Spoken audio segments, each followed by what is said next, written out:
उत्तर प्रदेश की राजधानी लखनऊ में आज केंद्रीय मंत्री शिवराज सिंह चौहान ने कृषि एवं विज्ञान कल्याण विभाग की तरफ से एक आयोजन का शुभारंभ किया।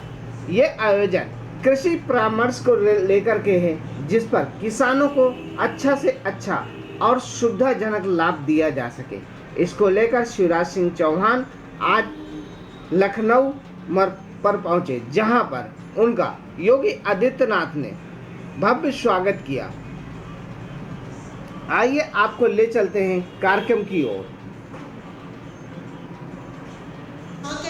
अभिनंदन करें अंग वस्त्र और इस पौधे के माध्यम से।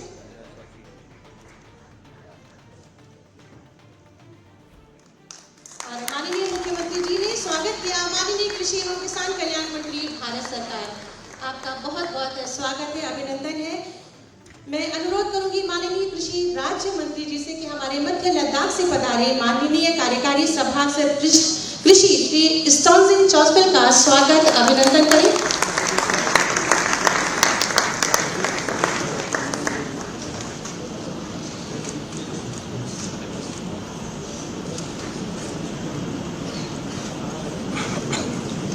स्वागत अभिनंदन वंदन महोदय आपका। और मैं आप सभी से अनुरोध करूंगी सशक्त तालियां सशक्त मंच तक पहुंचाएं। और इस विधिवत स्वागत के बाद मैं अनुरोध करूंगी संयुक्त सचिव कृषि एवं किसान कल्याण विभाग भारत सरकार डॉक्टर योगिता राणा जी, जिन्हें कि 2016 और 2017 में 2 बार प्रधानमंत्री पुरस्कार से सम्मानित किया गया है, वो कृपया पधारें और अपने स्वागत उद्बोधन से हमें अनुग्रहित करें और साथ ही साथ इस परामर्श कार्यक्रम के उद्देश्य पर भी प्रकाश डालें।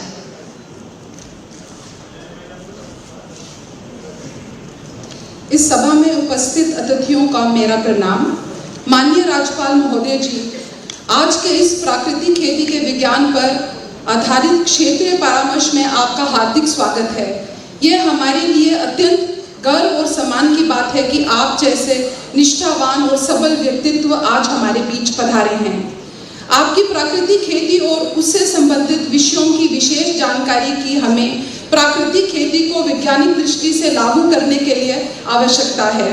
आपकी उपस्थिति हमारे किसानों, कृषि वैज्ञानिक आदि के लिए एक महत्वपूर्ण अवसर है, जिससे वे प्राकृतिक खेती के सिद्धांतों और मूल्यों को गहराई से समझ सकेंगे।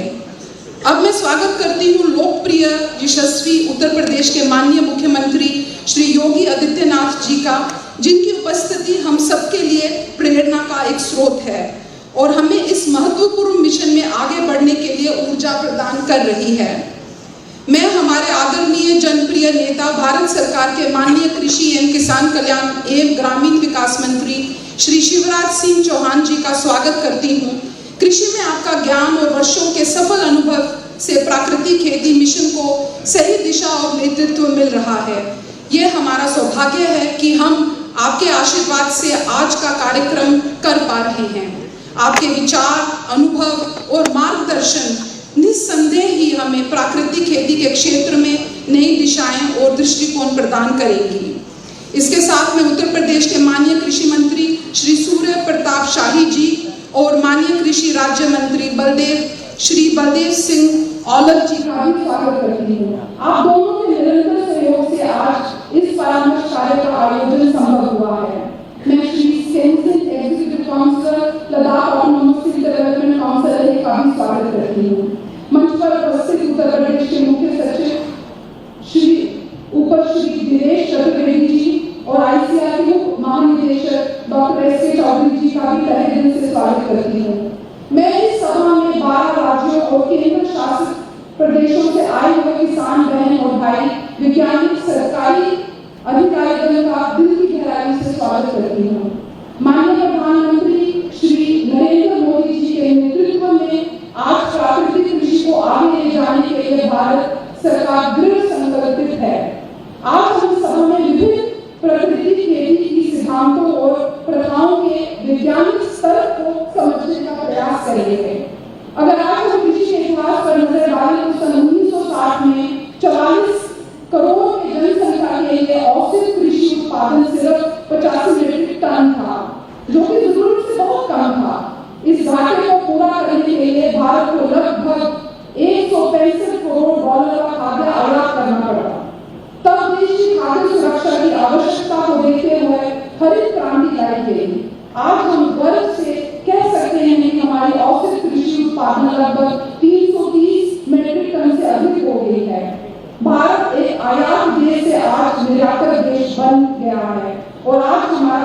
खाद्य सुरक्षित है।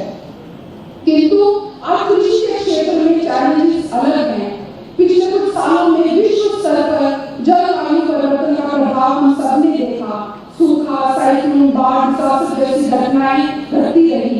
हम सब जानते हैं कि हमारी भूमि बंजर हो रही है, मृदा में सूक्ष्म जीवों की संख्या कम होती जा रही है, जिसके कारण कार्बन और न्यूट्रिएंट साइकिल का संतुलन बिगड़ रहा है। मृदा में जैविक कार्बन 1% से घटकर 0.3% रह गई है। इस तरह जल स्तर, बायोडायवर्सिटी आदि भी कम हो गई है। साथ ही साथ cancer, diabetes, high blood pressure, infertility जैसी गंभीर बीमारियां बढ़ रही हैं। इस मौके पर मुझे एक यजुर्वेद का श्लोक याद आ रहा है। नमो मात्र में पृथ्वी, अर्थात पृथ्वी मां को नमन। आप सबको याद होगा कि जब हमारे बड़े बुजुर्ग अपने दिन की शुरुआत पृथ्वी मां को प्रणाम करके करते थे और सुबह उठते ही पृथ्वी मां के वंदन में ये श्लोक बोलते थे। समुद्र वसे देवी पर्वत स्तन मंडले, विष्णु पत्नी नमस्तभयं पाद स्पर्श क्षमस्व। अर्थात हम भूमि को मां के रूप में नमस्कार तो करते नहीं हैं, बल्कि पृथ्वी को पैरों से स्पर्श करने के लिए पहले ही क्षमा भी मांग लेते हैं। आज हम उसी भूमि का दोहन कर रहे हैं। जो मां हमें पोषण देती है, उसका तो हमें सृजन करना चाहिए। सन 1960 की तरह आज 2024 में फिर एक कृषि में क्रांति लाने का समय है। एक परिवर्तन की आवश्यकता है।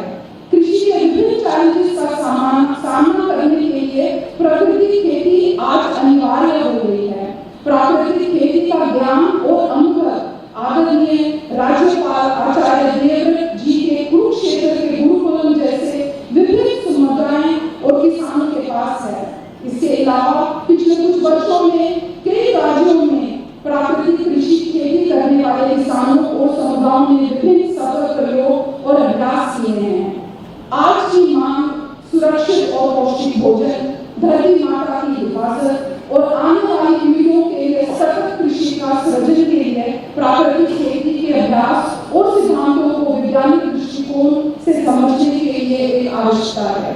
हम आशा करते हैं कि आज इस परामर्श में जो भी वैज्ञानिकों और किसानों के बीच विचारों का आदान प्रदान होगा, वो प्राकृतिक खेती की नीति को और सशक्त बनाने में लाभकारी होगा। एक बार फिर से मैं उपस्थित सभी गणमान्य अतिथियों का हार्दिक स्वागत करती हूँ और इस परामर्श में आपकी उपस्थिति के लिए आभार व्यक्त करती हूँ। नमस्कार, धन्यवाद। बहुत बहुत धन्यवाद महोदय आपके उद्बोधन के लिए। अब मैं अनुरोध करूंगी प्रदेश की समृद्ध कृषि और कृषि संबंधित तकनीकी विकास को गति देने वाले माननीय कृषि मंत्री उत्तर प्रदेश सरकार माननीय श्री सूर्य प्रताप शाही जी से कृपया पधारें और अपने उद्बोधन से हमें अनुग्रहित करें।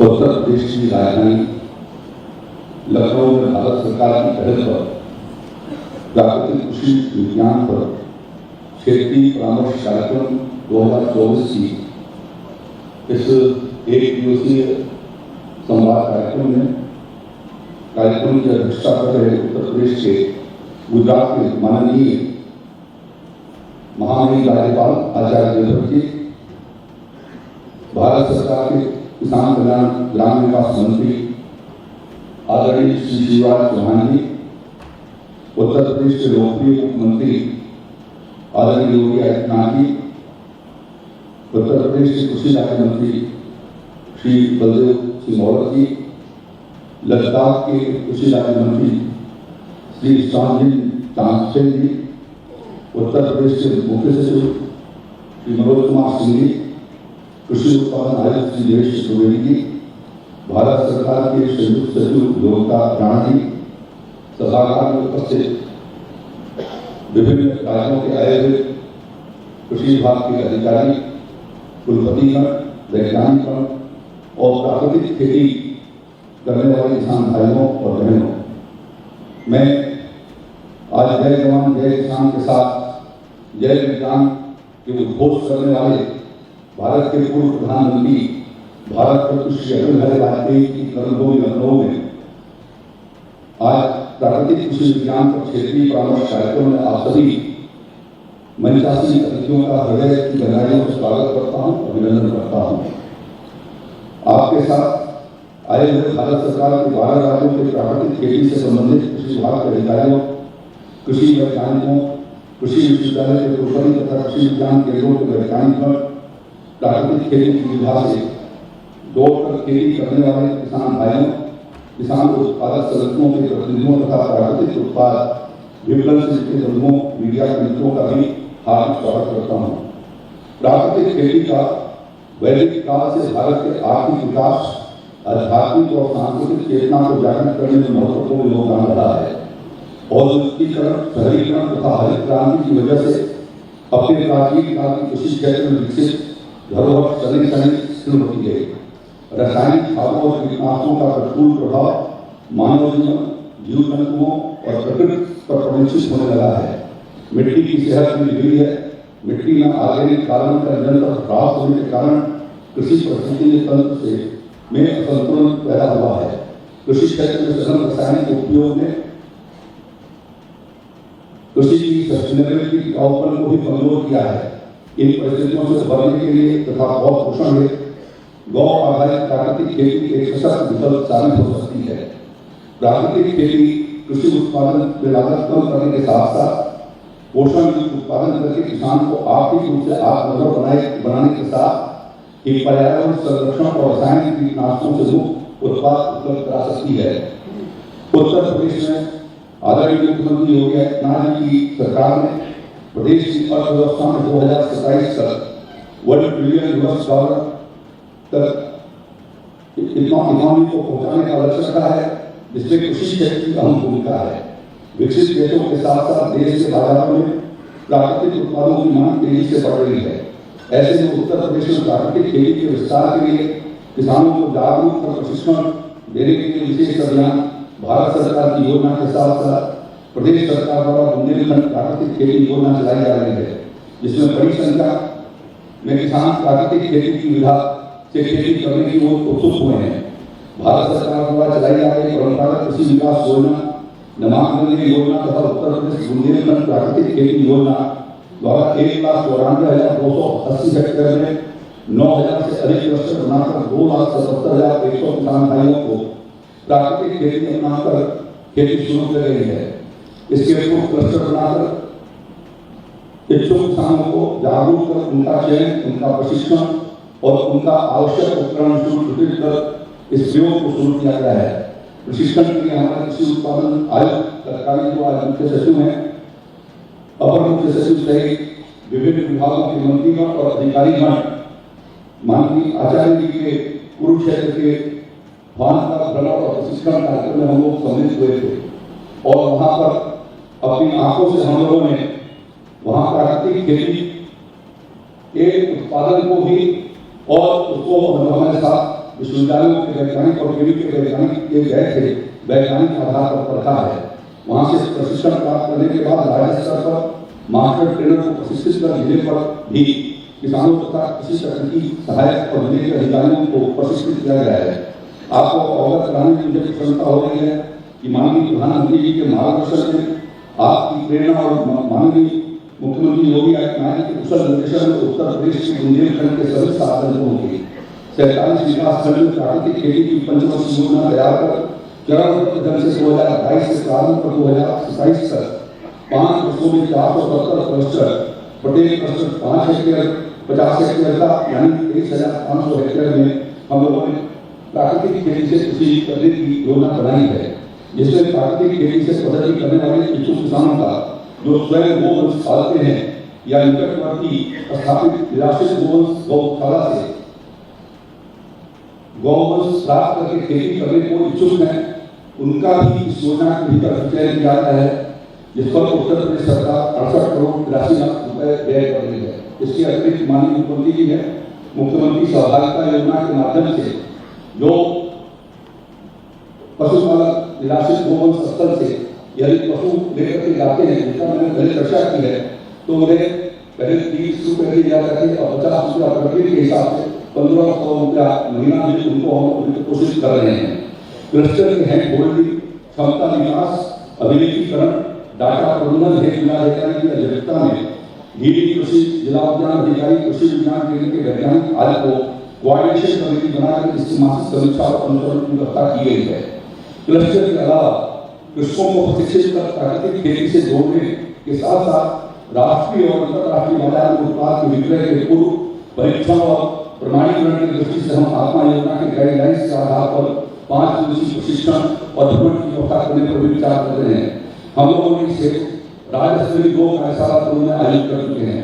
माननीय मुख्यमंत्री योगी आदित्यनाथ जी ने राज्य के प्राकृतिक उत्पादों को अपना ब्रांड बनाने तथा सभी मंडल में रजिस्ट्री जैसी लैब स्थापित चरणबद्ध ढंग से स्थापित करने के लिए निर्देश दिए हैं, जिससे किसान भाइयों को अपने राज्य के भीतर ही प्रयोगशाला में नमूना विश्लेषण के साथ साथ प्रमाणीकरण हो सके और उनके उत्पाद को निर्यात करने की सुविधा मिल सके। वर्तमान में PDS India party secretary warranty system के अंतर्गत प्राकृतिक उत्पाद के संचालित वस्तुओं के उत्पाद का प्रमाणीकरण कराया जा रहा है, परंतु इनकी वैधता देश में होने के कारण देश के बाहर निर्यात नहीं किया जा सकता। थर्ड पार्टी प्रमाणीकरण कराए जाने की आवश्यकता अनिवार्य रूप से पड़ती है। इसको देखते हुए इस दृष्टि से उद्यान निदेशालय लखनऊ में एक प्रयोगशाला स्थापित किया जा चुका है। अभी बुंदेलखंड के रानी लक्ष्मीबाई केंद्रीय विश्वविद्यालय तथा बाला कृषि विश्वविद्यालय ने राज्य के संसाधनों से प्राकृतिक उत्पाद परीक्षण प्रयोगशाला की स्थापना के लिए हम लोगों ने 25 करोड़ रुपए की धनराशि को स्वीकृत किया है। अयोध्या, कानपुर, मेरठ के कृषि विश्वविद्यालयों में लैब स्थापित करने हेतु माननीय मुख्यमंत्री योगी आदित्यनाथ ने कुछ दिन पूर्व सैद्धांतिक सहमति प्रदान कर दी है।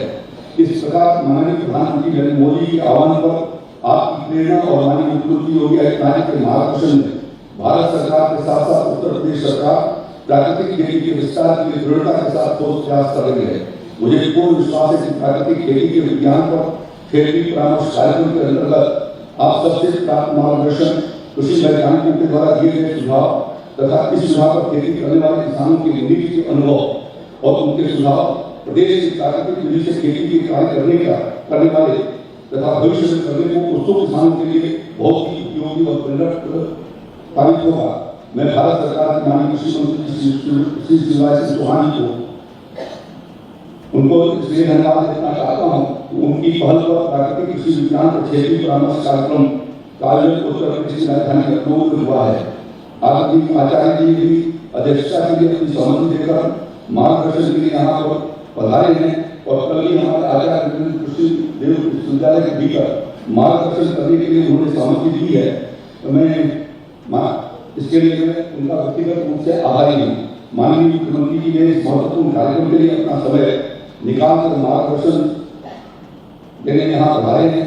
ये उत्तर प्रदेश सरकार की संकल्प जो प्राकृतिक खेती की दृष्टि से है वो उसको पुष्ट करता है। मैं आप सभी महानुभावों को आभार व्यक्त करते हुए सभी प्रतिनिधियों को इस कार्यक्रम में उपस्थित होने के लिए मैं धन्यवाद ज्ञापित करता हूँ। जय जवान, जय किसान, जय विज्ञान, जय अनुसंधान, भारत माता की जय। बहुत बहुत धन्यवाद माननीय आपके प्रेरणादायी उद्बोधन के लिए।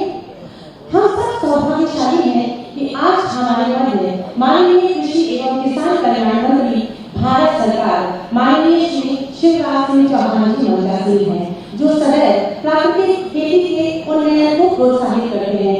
आपसे अनुरोध है कि अपने संबोधन से हमें बात करें।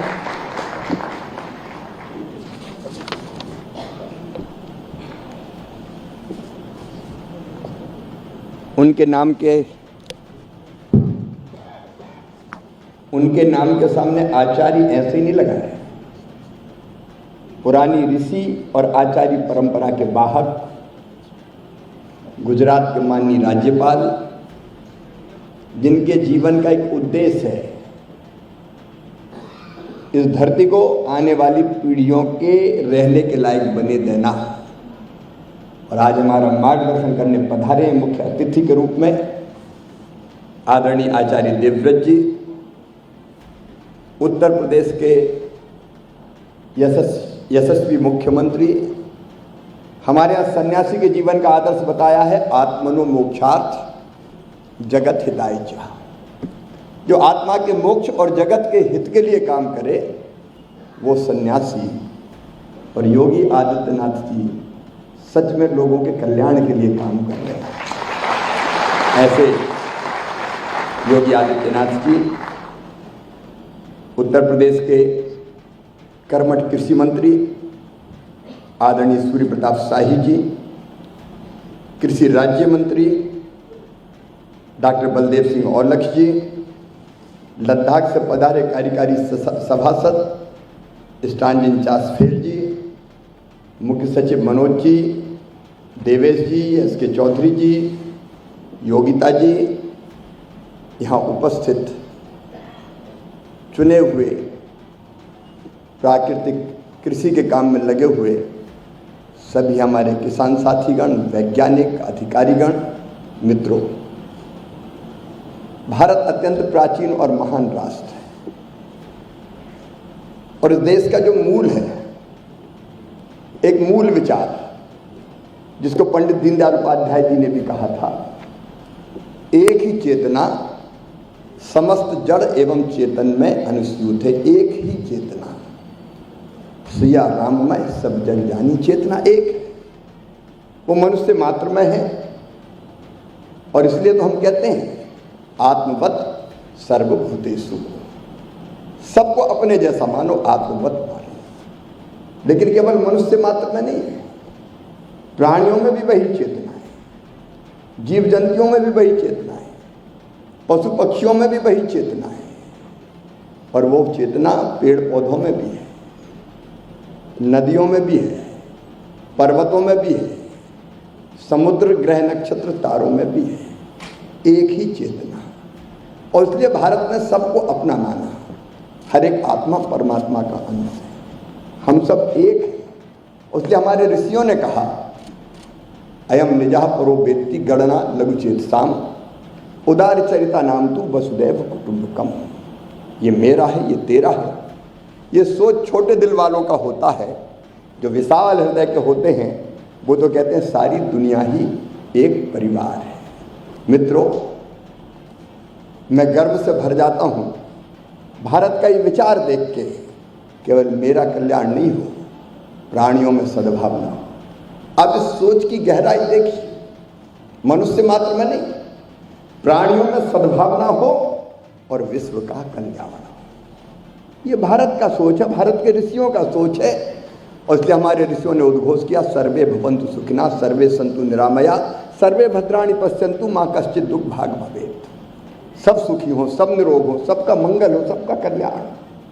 और ये जो काम भी हमने किया वो सबके कल्याण की भावना से किया। और इसलिए जीविकोपार्जन के लिए भी हम प्राचीन समय में अगर खेती करते थे तो खेती में ये भाव निहित था। मुझे अपना बचपन याद है, मेरा गांव योगी जी नर्मदा जी के तट पर, साधु संतों का आना जाना रहता था, नर्मदा जी की परिक्रमा होती थी। नर्मदा जी के दोनों किनारों पर खेती नहीं होती थी, 1-2 किलोमीटर दूर तक पड़त जमीन थी जिनमें पेड़ होते थे और जिनमें घास होता था, गाय के लिए, बैल के लिए, पशुओं के लिए। मुझे अभी भी याद है बैलों के गले की घंटियाँ, सवेरे 4 बजे जब बोनी होती थी उसके पहले उठते थे, बैलों को खोलते थे और उनको पड़त जमीन में, जिसको हम अपनी भाषा में वहाँ बीड़ कहते थे, घास चराने ले जाते थे, पैठ चराना बोलते थे। उस समय केमिकल फर्टिलाइजर का उपयोग नहीं होता था, धरती उपजाऊ थी, अन्न पोषक पैदा होता था। धीरे धीरे धरती पर दबाव बढ़ा, पड़त जमीन समाप्त हो गई।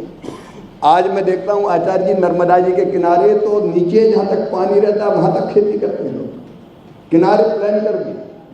बड़े बड़े ट्रैक्टर आए जो पेड़ों को जड़ से उखाड़ ले गए, चैन वाले ट्रैक्टर कहते थे उस जमाने में। और फिर केमिकल फर्टिलाइजर का प्रयोग प्रारंभ हुआ। मित्रों, मैं अपने वैज्ञानिकों को इस बात के लिए बधाई देता हूं कि उन्होंने देश के अन्न के भंडार भरे और हमको PL 480 जैसा सड़ा गेहूं अमेरिका का नहीं खाना पड़ा। लेकिन समानांतर एक भ्रम मन में बैठता चला गया कि बिना केमिकल फर्टिलाइजर के कुछ होगा नहीं, और फिर प्रयोग होते गए। अगर उत्पादन बढ़ाना तो और ज़्यादा खाद, और ज़्यादा खाद, और ज़्यादा खाद, ऐसे बीज जिनमें पानी ज़्यादा लगता है। अब आजकल हम देखते हैं नदियाँ, मध्य प्रदेश की नदियाँ हिमालय से नहीं निकलती कि ग्लेशियर पिघल रहे हैं और गंगा जी जैसा उनमें पानी आ रहा है। हमारे यहाँ तो पेड़ों की जड़ों से बूंद बूंद करके जो पानी निकलता है वही नर्मदा जी बन जाता है, वही बाकी नदियाँ बनता है। अब खेती में अधिक पानी देने के कारण, क्योंकि नई वैरायटी, तो ज़्यादा खाद, ज़्यादा पानी, और फिर बीमारियाँ तो कीटनाशक, और ज़्यादा पानी के लिए फिर नदियों में मोटर डाल डाल के पानी निकलना शुरू हुआ तो नदियाँ सूख गई। नवंबर दिसंबर के बाद नदी में पानी नहीं रहता, नदियों की धार सूखने लगी। और आज जो परिस्थितियां हैं, जिसको हम देख रहे हैं, जो परिदृश्य देख रहे हैं, वो सचमुच में बहुत भयावह है, बहुत भयावह है। मैं देश के कृषि मंत्री के रूप में ये महसूस करता हूँ, एक संकल्प हमारा है, उत्पादन घटने नहीं देंगे, उत्पादन बढ़ाएंगे, उत्पादन घटने नहीं देंगे। ये आशंका जो प्रकट करते हैं कि खेती, प्राकृतिक खेती से उत्पादन घट जाएगा, उत्पादन नहीं घटने देंगे, देश के अन्न के भंडार भरेंगे। लेकिन मित्रों, एक बात की तरफ बहुत गंभीरता से हमको सोचना पड़ेगा, आखिर कितना केमिकल फर्टिलाइजर, आखिर कितना कीटनाशक, और उसके कारण क्या दुर्दशा हुई है, क्या दुर्दशा हुई है। मैंने नदियों के सूखने का जिक्र किया। अब हम लोग बरसात में देखते थे अपने गांव में, जैसे ही पानी गिरता था केंचुए ऐसे निकल के जमीन से बाहर आते थे, घरों में घुसते थे, उनको हटाना पड़ता था। अब उत्पादन जरूर बढ़ा, लेकिन धरती में केंचुआ देखने नहीं मिलता कहीं, कीट मित्र समाप्त हो गए, जो धरती को उर्वरा शक्ति को बनाए रखते थे, उर्वरक बनाते थे। अब आचार्य जी और वैज्ञानिक तरीके से बताएंगे, एक केंचुआ जमीन में कितने नीचे जाता है, कितनी बार नीचे जाता है, कितनी बार ऊपर आता है, और धरती को इतने सुराख होते हैं कि ऑक्सीजन से लेके बाकी चीज़ें भी नीचे जाती है, और फिर वो मिट्टी खा के जो धरती को देता है वो भी खाद होता है। अब ये सारे मित्र कीट ये समाप्त हो गए, अलग अलग तरह के जो जीव जंतु थे वो समाप्त हो गए। धरती की सतह आप देखेंगे, पहले जरा सा पानी गिरता था और सूखती थी, पैर रखते थे तो पांव धंस जाता था। आज पत्थर की तरह सतह कड़ी हो गई। मुझे आचार्य जी ने वो ठीक से बताएंगे, एक वीडियो दिखाया जिसमें ऐसी सतह पे उन्होंने जब मशीन से छेद करने की कोशिश की तो कोशिश कर करके थक गए, नीचे नहीं। और दूसरी तरफ केमिकल फर्टिलाइजर से रहित जो ज़मीन है, आप उसकी मॉइस्चर देखिए, नमी देखिए, नरमी देखिए। आज पूरी दुनिया चिंतित है ग्लोबल वार्मिंग और क्लाइमेट चेंज के कारण, पूरी दुनिया चिंतित है। आप जानते हैं, हम कई मित्र जानते हैं, उत्पादन खूब बढ़ रहा है, इसमें कोई दो मत नहीं, लेकिन ये भी तो हो रहा है कि कैंसर एक्सप्रेस जैसी ट्रेनें चल रही है। आज हम जो उगा रहे हैं, फल हो, सब्जियां हो, अन्न हो, क्या वो खाने के लायक बचता है? कई बार ऐसी घटनाएं सुनने मिलती है कि जो पैदा करते हैं वो कहते हैं कि हम नहीं खाएंगे इसको। इसलिए हमको सोचना पड़ेगा। मैं बहुत विस्तार में नहीं जाऊंगा, क्योंकि आज हम विस्तार से मुख्यमंत्री जी को और आचार्य जी को सुनेंगे, लेकिन एक बात अब पूरी तरह से सिद्ध हो गई है कि इस दिशा में अगर लगातार हम आगे बढ़ते रहे तो ये धरती आने वाली पीढ़ियों के रहने के लायक नहीं बचेगी, और भविष्य में मानव जाति के अस्तित्व पर ही खतरा पैदा हो जाएगा। इसलिए समय रहते हम चेतें, समय रहते चेतें। मैंने जो एक चेतना की बात कही थी, वो बात इसीलिए कही थी कि हम धरती माता की पूजा करते हैं, माँ मानते हैं। अब आज परंपरा भले खत्म हो गई हो, लेकिन उठने के पहले धरती माँ की पूजन करते, स्पर्श करके माथे से लगाते थे। हम जब खेती करते थे अपने गांव में बचपन में, तो महाराज जी हमारे यहाँ धरती की मछेंद्री माता की पूजन करते थे। बोनी जब पूरी होती थी तो मिट्टी के ढेले रख के वो बनाते थे और वह बाकायदा विधिवत पूजा करते थे और अपनी भाषा में कहते थे पोर में पानी हर बोलो। अब वो पूजा वूजा सब खत्म हो गई, माँ का नाता नहीं रहा, केवल स्वार्थों का रिश्ता रह गया। हमारी नदियाँ, हमारे जंगल समाप्त, पानी विषैला, भारी संकट है आज। और इसलिए प्रधानमंत्री नरेंद्र मोदी जी का संकल्प है, धरती बचाने का संकल्प, पर्यावरण बचाने का संकल्प, और ऐसे फल, सब्जी, अनाज, कृषि का उत्पादन जो मनुष्य के लिए अमृत के समान, जो शरीर को निरोग रखे, स्वस्थ रखे, प्रसन्न रखे। जैसा खाए अन्न वैसा बने मन, ये भी अपने यहाँ कहा गया है। अगर हम ऐसी चीज़ें खाएंगे कि जिसमें अनेक प्रकार के कीटनाशक डले होंगे, तो हम सोच सकते हैं उसका केवल शरीर पे असर नहीं होता, शरीर पे तो होता ही है, उसका मन पे मतलब मनोवृत्ति पे भी असर होता है। इसलिए आज बहुत गंभीरता के साथ ही सोचना है। मैं फिर दोहराता हूँ, अपने वैज्ञानिकों को का मैं अभिनंदन करता हूँ। जो परिस्थितियाँ थी उसमें उन्होंने बहुत बेहतर काम किया, लेकिन इसके साथ अब ये सोचने की ज़रूरत है कि उत्पादन बढ़ाते हुए घटाए। और ये हो सकता है आचार्य जी, अब तो मैं बेताब हूँ, वो कुरुक्षेत्र चलना है मुझे, क्योंकि मैंने सुना है, देखा नहीं है अब तक। शाही जी मुझे आज और बता रहे थे कि वो पूरी टीम लेके गए थे, क्योंकि आपने प्रयोग करके दिखाए बिना केमिकल फर्टिलाइजर के उत्पादन भी बढ़ाया जा सकता है और गुणवत्ता तो अद्भुत होती है। अब मेरे तो मुंह में पानी आ रहा है। शाही जी कह रहे थे कि आपके यहाँ जो फल है, सब्जियां, उनका स्वाद, उनकी सुगंध बिल्कुल अलग हो गई। तो ये प्रयोग करके बैठे, ये केवल सैद्धांतिक विचारक नहीं है। इनने अपनी 200 एकड़ जमीन में कुरुक्षेत्र में जो प्रयोग किए हैं, आज वो हमारे लिए मार्गदर्शन का काम करेगा। और इसलिए अब समय आ गया है। प्रधानमंत्री जी की तड़फ में जानता हूँ, उनके मन में ये संकल्प है कि किसी भी कीमत पर धरती को बचाना चाहिए आपको। जब मैं मुख्यमंत्री था तो उन्होंने मुझे कहा था कि एक ऐसी नाटिका बने कि जिसका मंचन करें, जिसमें धरती माँ कह रही मुझे बचाओ, कितना केमिकल डालोगे, कितना फर्टिलाइजर डालोगे। तो धरती माता को भी बचाना है, धरती बचेगी तो हम बचेंगे। मनुष्य को भी स्वस्थ रखना है, और इसलिए प्रधानमंत्री जी का ये संकल्प है प्राकृतिक खेती। और कृषि मंत्री के रूप में इस संकल्प को आपके साथ मिलकर पूरा करने में हम कोई कसर नहीं छोड़ेंगे। परिश्रम की पराकाष्ठा करेंगे, प्रयत्नों की परिसीमा करेंगे हम लोग, और करेंगे तो होगा। दुनिया में असंभव कुछ है ही नहीं। स्वामी विवेकानंद जी कहते थे मनुष्य केवल 3.5 हाथ का हड़मास का पुतला थोड़ी है, वो ईश्वर का अंश है, अमृत का पुत्र है, अनंत शक्तियों का भंडार है, हमारा आनंद का भागी है। दुनिया में कोई काम ऐसा नहीं कि जो वो ना कर सके। अब ठान लिया तो ये होगा। इसलिए हमारा भी शुभ संकल्प और शिव संकल्प है कि प्राकृतिक खेती को समझा के, कन्विंस करके हम उस कैबिनेट नोट को अंतिम स्वरूप दे रहे हैं।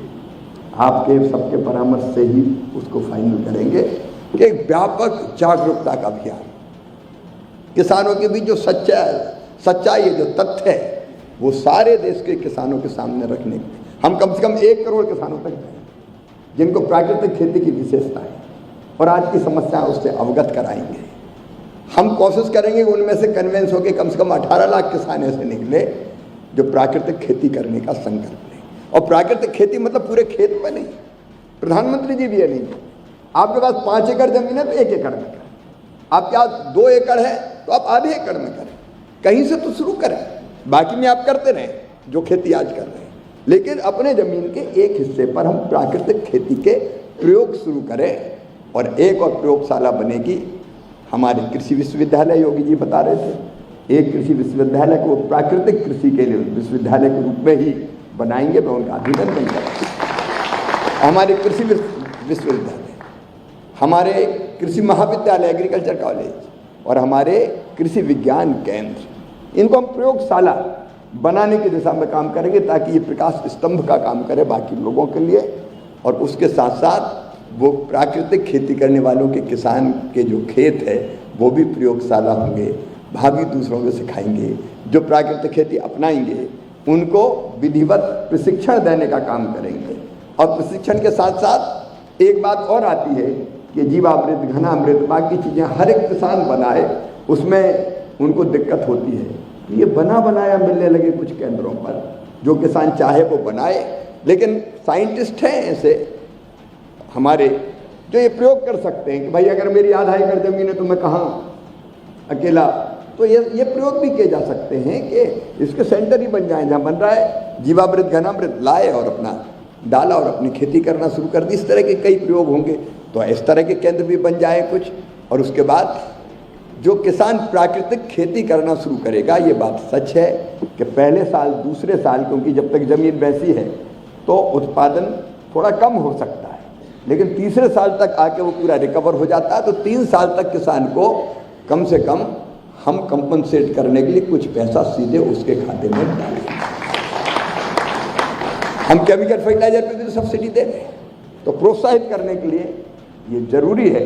और बाद में जब लाभ देखेगा किसान तो अपने आप खेती करेगा। और एक किसान अगर सफल हो गए, एक किसान देखेगा कि अगर मैंने आधा एकड़ में की और मैं सफल हो गया, तो वो और ज़मीन बढ़ाएगा प्राकृतिक कृषि के लिए।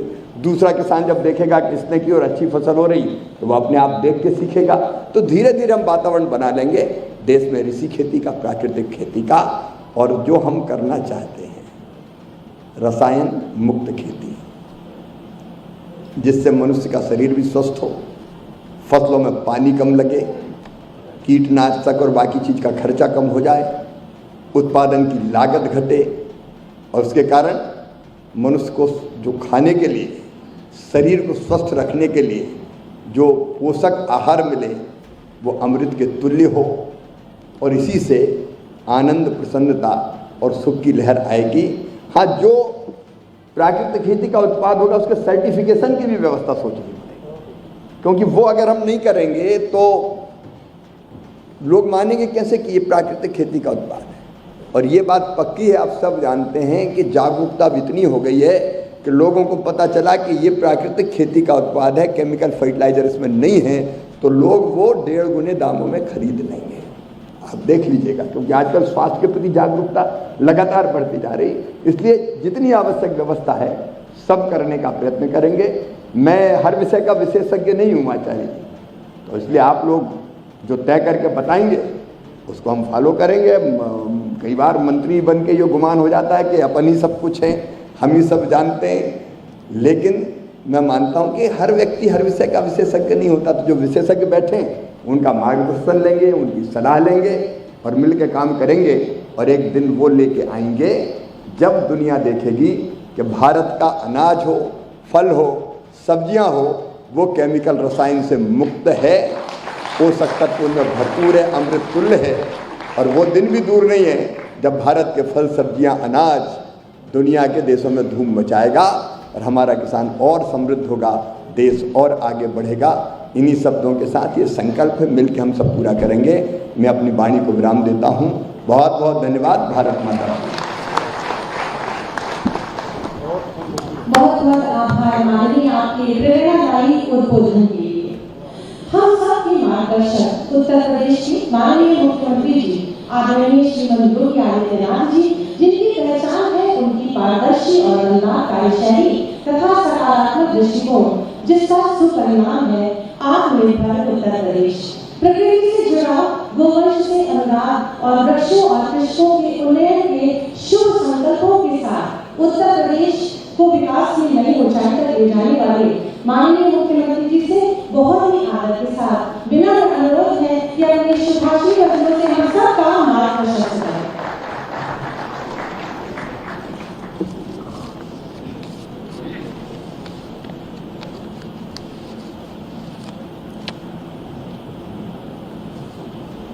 प्राकृतिक खेती पर आधारित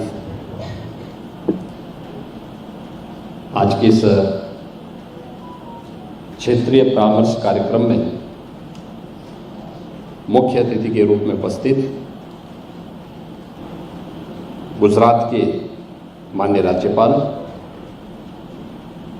आदरणीय आचार्य देवव्रत जी, भारत सरकार के कृषि एवं किसान कल्याण मंत्री माननीय शिवराज सिंह चौहान जी, प्रदेश सरकार में मंत्रिमंडल के मेरे वरिष्ठ सहयोगी कृषि मंत्री श्री सूर्य प्रताप शाही जी, कृषि राज्य मंत्री श्री बलदेव सिंह ओलख जी, कार्यकारी सभासद कृषि लद्दाख श्री स्टॉनजिन जॉसफेल, प्रदेश के मुख्य सचिव श्री मनोज कुमार सिंह जी, कृषि उत्पादन आयुक्त डॉक्टर देवेश चतुर्वेदी जी, संयुक्त सचिव कृषि एवं किसान कल्याण मंत्रालय भारत सरकार डॉक्टर योगिता राणा जी, मंच पर उपस्थित अन्य सभी उपस्थित महानुभाव, विभिन्न विश्वविद्यालयों के कृषि विश्वविद्यालयों के माननीय कुलपतिगण, कृषि विशेषज्ञगण, प्राकृतिक खेती में जिन अन्नदाता किसानों ने एक अच्छी शुरुआत की है, ऐसे सभी उपस्थित हमारे अन्नदाता किसान और अन्य उपस्थित बहनों और भाइयों, प्रदेश की राजधानी लखनऊ में प्राकृतिक खेती विज्ञान से संबंधित इस क्षेत्रीय परामर्श कार्यक्रम में मैं आज के इस कार्यक्रम के मुख्य अतिथि, प्राकृतिक खेती के लिए जिन्होंने एक बड़े जन जागरण अभियान को अपने हाथों में लेकर के इसे सफलता की नई ऊंचाइयां प्रदान की हैं, ऐसे आचार्य देवव्रत जी का हृदय से मैं स्वागत करता हूं, अभिनंदन करता हूं। आचार्य जी ने भारत की ऋषि परंपरा को, जो धरती माता के प्रति हम सबके आग्रह को प्राचीन काल से, पौराणिक काल से ही हर भारतवासी को आग्रही बनाती रही है, उसका प्रतिनिधित्व करते हुए प्राकृतिक खेती के माध्यम से इस धरती माता को बचाने के एक संकल्प के साथ आगे बढ़े हैं। न केवल कुरुक्षेत्र में बल्कि हिमाचल प्रदेश और गुजरात आज आचार्य जी के इन कार्यक्रमों का उदाहरण बना हुआ है। इस अवसर पर मैं आप सबकी ओर से, प्रदेशवासियों की ओर से और देश के उज्जवल भविष्य के प्रति जो भी व्यक्ति आशा भरी निगाहों से आगे बढ़ता है, देखता है, उन सब की ओर से उनका हृदय से स्वागत और अभिनंदन करता हूं। आज यहां पर भारत सरकार के माननीय मंत्री कृषि एवं किसान कल्याण माननीय श्री शिवराज सिंह चौहान जी भारत सरकार में मंत्री बनने के उपरांत आज उनका लखनऊ आगमन प्रथम बार हो पाया है। मैं सबसे पहले उनके आगमन के लिए उनका हृदय से स्वागत करता हूं, अभिनंदन करता हूं। मध्य प्रदेश जैसे राज्य में कृषि उत्पादन की दर को देश के अंदर सर्वाधिक करने का गौरव भी उन्हीं के जाता है। उन्होंने मध्य प्रदेश जैसे राज्य में वहां के किसानों के कल्याण के लिए जो अद्भुत कार्य किया था अपने मुख्यमंत्रित्व काल में, वो आज भी देश के अंदर उदाहरण है। और इसीलिए मध्य प्रदेश के उनके अनुभव और आज प्राकृतिक खेती के साथ कृषि और किसान कल्याण के साथ साथ ग्रामीण विकास के एक अद्भुत मॉडल देश की जनता उनके अनुभव का लाभ लेकर के देखना चाहती है। और इस दृष्टि से आज उनका मार्गदर्शन यहाँ पर आए हुए हमारे अन्नदाता किसानों को प्राप्त हुआ है। इस क्षेत्र के विशेषज्ञों के साथ इस संवाद के इस कार्यक्रम में मैं उनका हृदय से स्वागत करता हूँ, अभिनंदन करता हूँ। हम सब जानते हैं कि हरित क्रांति का लाभ अन्न उत्पादन करने में और उसकी उत्पादन क्षमता को बढ़ाने में प्राप्त हुआ, लेकिन ये अधूरा सच है। अगर आप 17वीं और 18वीं सदी के भारत के कुछ उन प्रांतों का, जिन्होंने अपने स्तर पर उन राज्यों में, उन क्षेत्रों में कार्य किया था, वहाँ की प्रकृति के द्वारा प्राकृतिक पद्धति से किए जाने वाली खेती के और उससे उत्पादन की उस दर को देखेंगे तो आपको लगेगा कि वास्तव में जो पिछले 100-150 वर्षों के अंदर देश को बढ़ाया गया तो उसमें कितना अंतर है। ऐसे बहुत सारे उदाहरण हैं आपके सामने, और मैं चाहूँगा कि हमें इतिहास के उन पन्नों को पलटना ही पड़ेगा, क्योंकि जब धरती वास्तविक प्राकृतिक रूप में थी और उसमें समय के अनुरूप खेती किसानी के कार्यक्रम को आगे बढ़ाया गया, तो देश के अंदर बहुत सारे क्षेत्र इसके उदाहरण हैं जहां पर हरित क्रांति के पहले उत्पादन खेती की ज़्यादा थी।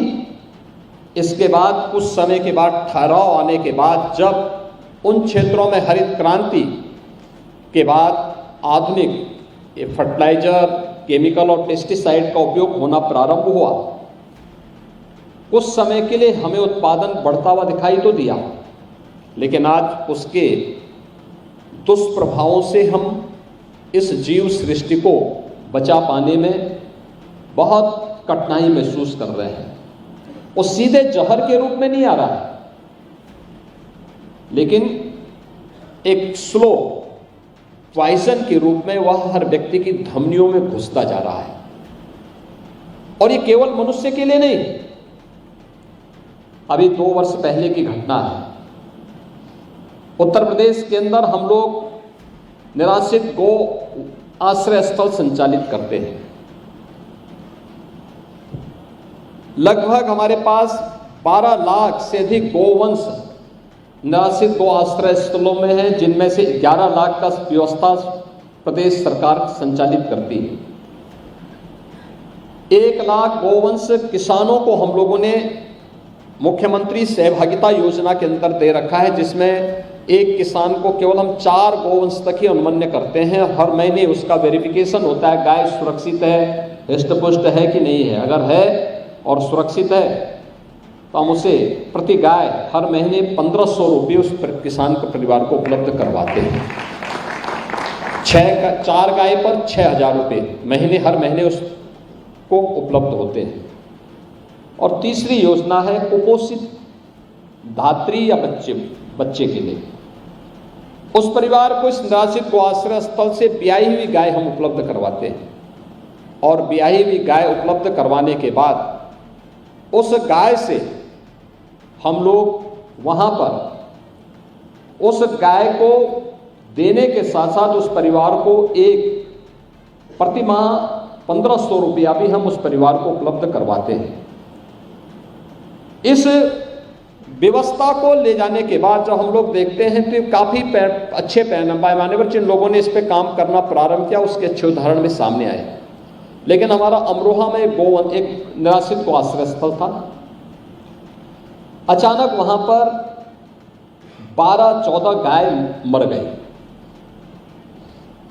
हमने लखनऊ से टीम भेजी, IVI बरेली की टीम भी हमने वहां भेजी, अन्य विशेषज्ञों को भी मैंने भेजा। मैंने कहा ये मौत का कारण क्या है? अचानक किसी ने जहर तो नहीं दे दिया? देखा गया कोई जहर नहीं। फिर हमने चारे का परीक्षण करवाया तो पता लगा कि चारे में फर्टिलाइजर इतना ज़्यादा पड़ चुका था कि उसके बाद वो गाय मरी है। और बड़े पैमाने पे इस प्रकार की घटनाएं मैं 2-3 बार उत्तर प्रदेश के अलग अलग जनपदों में इस प्रकार की घटनाएं देख चुका हूं। आप मुझे बताइए, एक गाय अत्यधिक केमिकल और फर्टिलाइजर का उपयोग करने की उस क्षमता को बर्दाश्त करने की स्थिति में नहीं है, तो मनुष्य कहां होगा? मनुष्य की क्या स्थिति होती होगी? अभी बताया माननीय शिवराज जी ने कि कैसे देश के अंदर अत्यधिक केमिकल और फर्टिलाइजर का उपयोग करने के बाद कुछ राज्यों को अपने यहां से कैंसर ट्रेन ही चलानी पड़ी है। मैं उत्तर प्रदेश के अंदर भी देखता हूं, आज तो प्रधानमंत्री मोदी जी के कारण हर गरीब के लिए आयुष्मान भारत में 5 लाख रुपए तक की स्वास्थ्य सुविधा उपलब्ध हुई है, लेकिन फिर भी बड़े पैमाने पर मेरे पास लोग आते हैं मुख्यमंत्री राहत कोष से पैसे के लिए, और जो भी मेरे पास एप्लीकेशन आता है हम उसको तत्काल धनराशि उपलब्ध भी कराते हैं। और मैं देखता हूं सर्वाधिक मामले कैंसर के होते हैं। याद करिए, आज से पहले इतना भयावह दृश्य नहीं था। लोगों की हो सकता है कि आर्थिक स्थिति इतनी मजबूत न रही हो, लेकिन बीमारी इस रूप में नहीं। किसी गांव में आप जाइए, उस समय इस प्रकार की स्थिति नहीं थी। आज तो हम लोग देख रहे हैं, गांव में जाते हैं युवा लड़कों पर, किसी की किडनी फेलियर हो रही है, किसी को हार्ट की बीमारी हो गई है, कोई व्यक्ति कैंसर से पीड़ित हो गया है।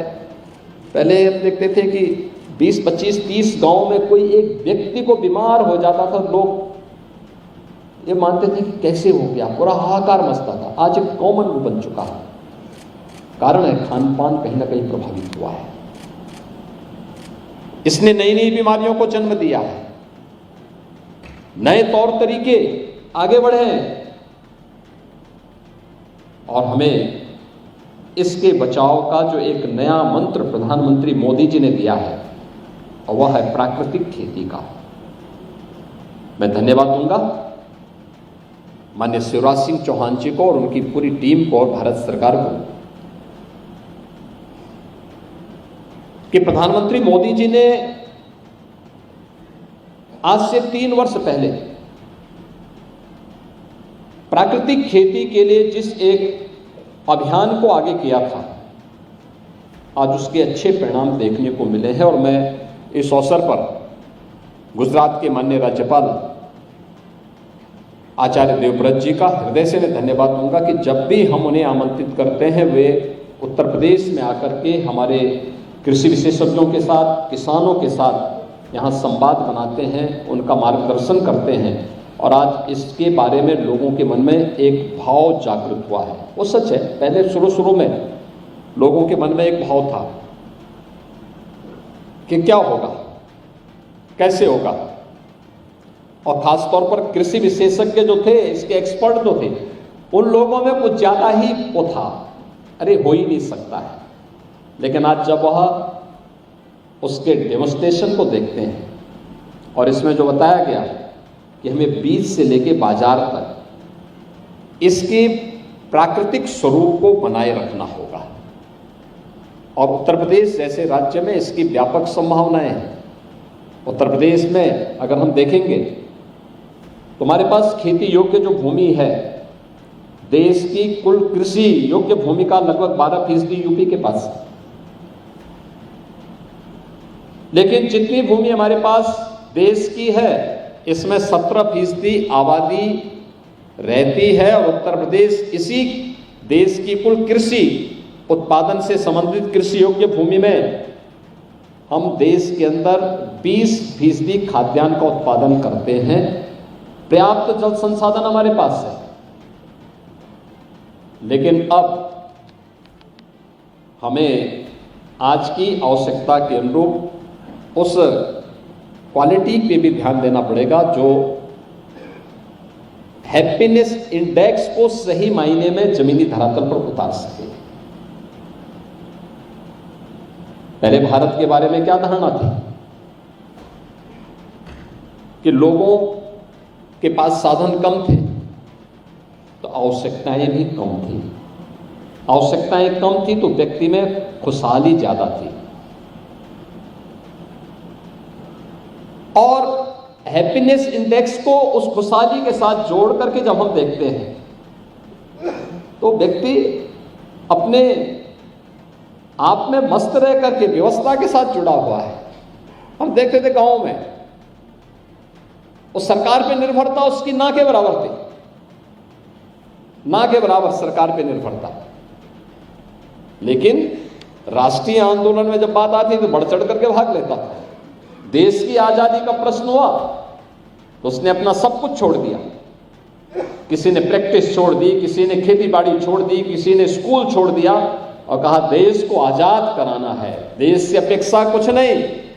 लेकिन आजादी की मुहिम में बढ़ चढ़ करके भाग लेकर के देश के उन लोगों ने, उस समय की पीढ़ी ने अपने आप को समर्पित भाव के साथ आगे किया।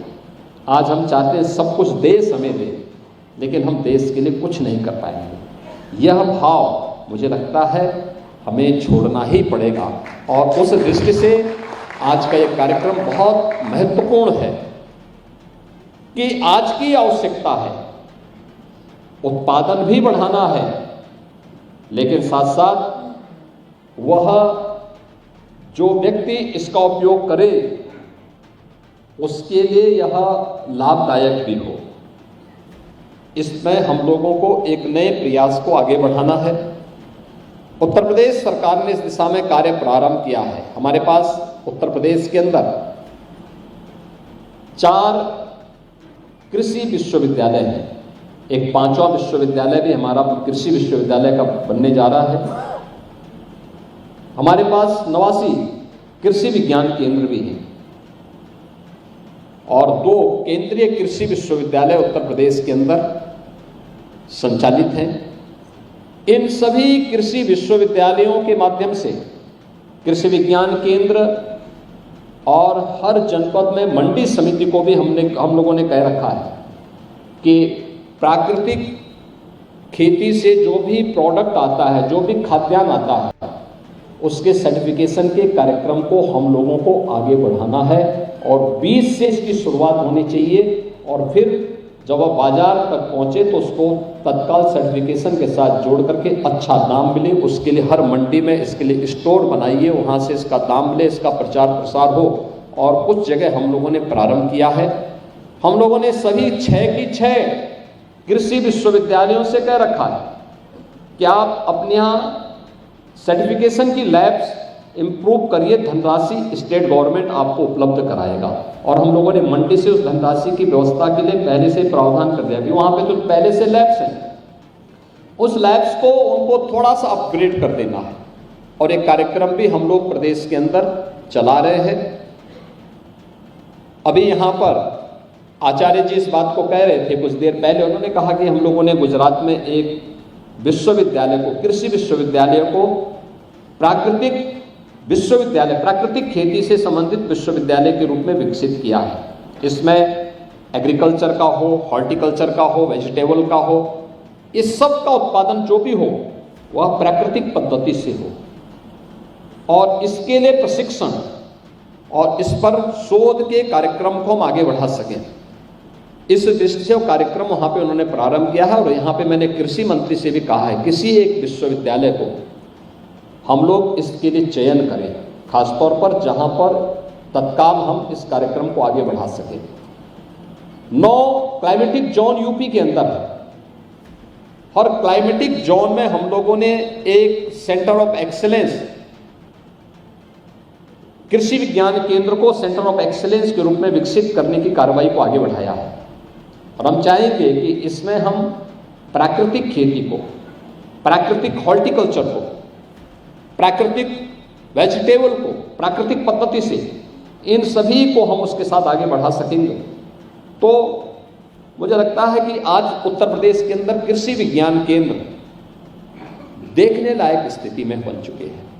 2017 के पहले तो स्थिति वहाँ पे बड़ी अराजकता की सी थी, जंगल उगे हुए थे, आज हम देखते हैं हर कृषि विज्ञान केंद्र में कुछ न कुछ एक्टिविटीज शुरू हुई है। आज वे देखते हैं वहाँ पे कि वहाँ पर जैसे कुछ भी देखो तो वहाँ पे कुछ न कुछ किसानों का प्रशिक्षण कर रहे हैं, डेमोस्ट्रेशन कर रहे हैं हॉर्टिकल्चर के लिए और एग्रीकल्चर के लिए, वेजिटेबल के लिए, या फिर अन्न श्री अन्न के लिए, या फिर वेटनरी के लिए अच्छा गोवंश हो। मैंने देखा है आचार्य जी की यहाँ कुरुक्षेत्र गुरुकुल में जाकर के मैंने स्वयं देखा कैसे गाय की देसी नस्ल की ब्रीड को उन्नत नस्ल में बदला जा सकता है प्राकृतिक पद्धति से ही। कैसे खेती विपरीत परिस्थितियों में अच्छी हो सकती है। ग्लोबल वार्मिंग के दुष्प्रभाव से हम खेती को भी कैसे बचा सकते हैं, ये भी मैंने अपनी आंखों के सामने वहां जाकर के देखा है। और उसके बाद जब मैं स्वयं देखा हूं तब मैंने अपने कृषि मंत्री और अन्य लोगों को, यहाँ के अधिकारियों से भी कहा, मैंने कहा भी अब आप लोग एक बार फुर्सत निकाल करके होकर के आओ, देखो, पहले देखो और फिर औरों को दिखाओ, तो मुझे लगता है उसका लाभ होगा। और आज यही कारण है कि उत्तर प्रदेश जैसे राज्य में 1 लाख हेक्टेयर एकड़ भूमि में प्राकृतिक खेती के प्रति लोगों में जागरूकता पैदा हुई है। बुंदेलखंड के 7 जनपदों में और गंगा जी के किनारे हमारे जो 27 जनपद हैं, इन सभी जनपदों में इसके प्रति व्यापक जन जागरण का एक कार्यक्रम लोगों ने चला करके इस अभियान के साथ जुड़े हैं। इसके परिणाम अच्छे आएंगे बशर्ते हम सब अपने मिशन से पीछे न हट करके इस अभियान को सफलता की नई ऊंचाई तक पहुंचाएं। आज के इस अवसर पर मैं एक बार फिर से यहाँ पर आज के इस समारोह के मुख्य अतिथि आचार्य जी का, माननीय शिवराज जी का, भारत सरकार से आए हुए अपने सभी अधिकारियों का, यहाँ पर उपस्थित जितने भी हमारे कुलपतिगण हैं, कृषि विशेषज्ञ गण हैं, अन्नदाता किसान हैं, इन सब का इस क्षेत्रीय परामर्श कार्यक्रम में हृदय से स्वागत करता हूँ और विश्वास करता हूँ कि हम सब मिलकर के प्रधानमंत्री मोदी जी के विजन को जमीनी धरातल पर उतार करके भारत के उज्जवल भविष्य को आगे बढ़ाने में अपना योगदान दे पाएंगे। आप सबके प्रति इस पूरे अभियान के और कार्यक्रम के प्रति मेरी शुभकामनाएं हैं। धन्यवाद। जय हिंद।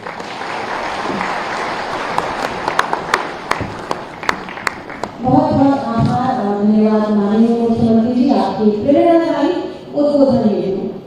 हमारा ये परम सौभाग्य है कि आज के एक विशेष और महत्वपूर्ण परामर्श कार्यक्रम में हमारे मध्य माननीय मुख्य अतिथि के रूप में उपस्थित हैं गुजरात के माननीय राज्यपाल महोदय, प्राकृतिक कृषि प्रणेता अति आदरणीय माननीय श्री आचार्य देवव्रत जी। आपसे बहुत ही आदर के साथ विनम्र अनुरोध है कि अपने आशीर्वाद से हम सबका मार्गदर्शन करें, हमें अनुग्रहित करें।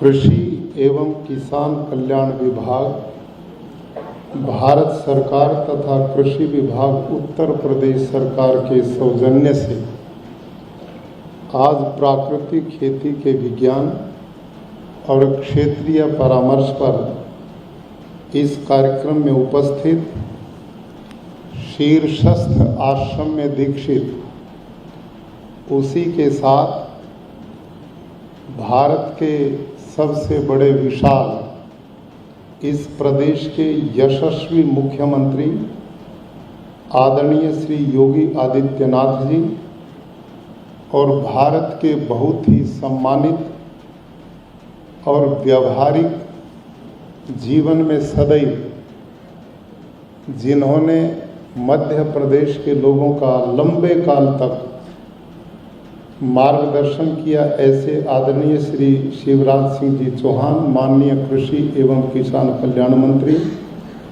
माननीय श्री सूर्य प्रताप शाही जी कृषि मंत्री उत्तर प्रदेश, माननीय श्री मनोज कुमार सिंह जी मुख्य सचिव उत्तर प्रदेश, आदरणीय डॉक्टर एस.के. चौधरी जी उप महानिदेशक प्राकृतिक संसाधन प्रबंधन प्रभाग, भारतीय कृषि अनुसंधान परिषद, आदरणीय डॉक्टर योगिता राणा जी, माननीय श्री देवेश चतुर्वेदी जी अपर मुख्य सचिव, माननीय कृषि राज्य मंत्री बलदेव सिंह औलख जी, माननीय कार्यकारी सभासद कृषि लद्दाख स्टानजिन चांसफेल जी, सलाहकार माननीय मुख्यमंत्री श्री अवनीश अवस्थी जी, बहुत ही सम्मानित सभी वाइस चांसलर्स महोदय, कृषि विभाग के सभी अधिकारीगण और मेरे बहुत ही सम्मानित ऐसे किसान जो प्राकृतिक खेती से जुड़े हुए हैं। अभी हम सब के बीच में दो ऐसे प्रवचन में उन्हें कहूँगा, भाषण नहीं, लगता था जैसे हम किसी सत्संग में बैठे हैं और जीवन की ऐसी गंभीर चुनौती के साथ विचार विमर्श कर रहे हैं जिससे आने वाली पीढ़ियों को बचाना है। निस्संदेह व्यक्ति के जीवन में वो पल पल कभी आते हैं जब उसकी प्रसन्नता की सीमा नहीं होती। मैं आज अपने आप को उस पल का साक्षी मान रहा हूं कि दो प्रदेश के मुख्यमंत्री माननीय शिवराज सिंह जी मध्य प्रदेश, एक बीमारू राज्य, दीनहीन, सड़क नहीं, बिजली नहीं, पानी नहीं, किसानों की दुर्दशा थी, जिन्होंने अपने प्रयास और प्रयत्न से भारत में 4 बार कृषि जगत में सर्वाधिक उत्पादन के लिए उन्होंने अपने कार्यकाल में सम्मान भारत सरकार से प्राप्त किया।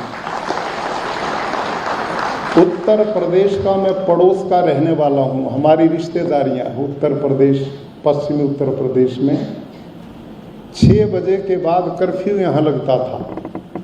हम देरी हो जाती थे तो हमारे रिश्तेदार लड़ते थे, ऐसे अंधेरे में क्यों आ गए, यहाँ चल नहीं सकते थे। बैल रहेंगे तो बैल गायब, खेत में मोटर रहेगी तो वो खत्म, स्टार्टर उतार लिया, बिजली के तार उतार लिए, सड़कों में गड्ढे या गड्ढों में सड़क थी पता ही नहीं लगता था। आए दिन अपहरण होते थे, आए दिन लूट खसोट। सोचते थे क्या कभी इस प्रदेश में भी कोई परिवर्तन आ सकता है। योगी जी ने अपनी तपस्या से, परिश्रम से, जिनका जीवन ही परोपकाराय सताम विभूतय, जीवन अपना तो कुछ है ही नहीं, सब कुछ समाज के लिए, राष्ट्र के लिए, मानवता के, प्राणी मात्र के कल्याण के लिए उनका जीवन है। तो ऐसे यशस्वी, ऐसे दो नेतृत्व जिनका हमने अभी मार्गदर्शन मिला, और मुझे बेहद प्रसन्नता इस बात की है कि दोनों महानुभाव प्राकृतिक कृषि की गंभीरता को कितनी गहनता से समझ चुके हैं, ये अपार प्रसन्नता है।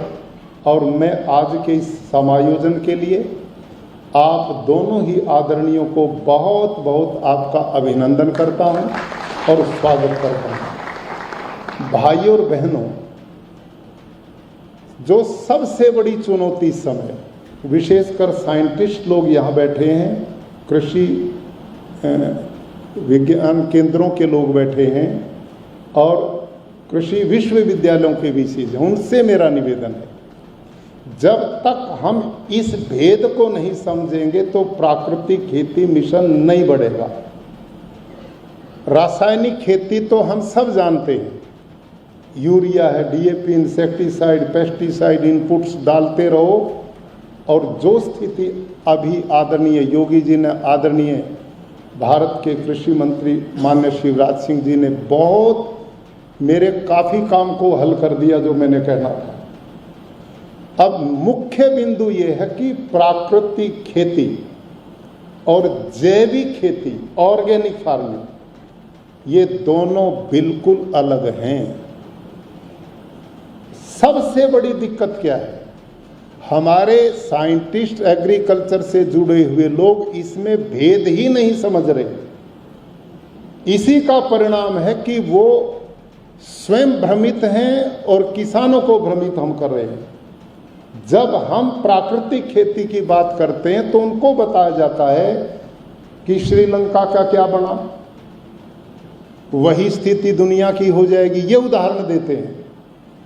भाई लोगों, मैं नम्रता से निवेदन करता हूं कि श्रीलंका ने जैविक खेती की थी, ऑर्गेनिक फार्मिंग की थी, इसलिए फेल हुए। वो प्राकृतिक खेती नहीं थी। अब जैविक खेती क्या है? मैं रासायनिक ही खेती करता था।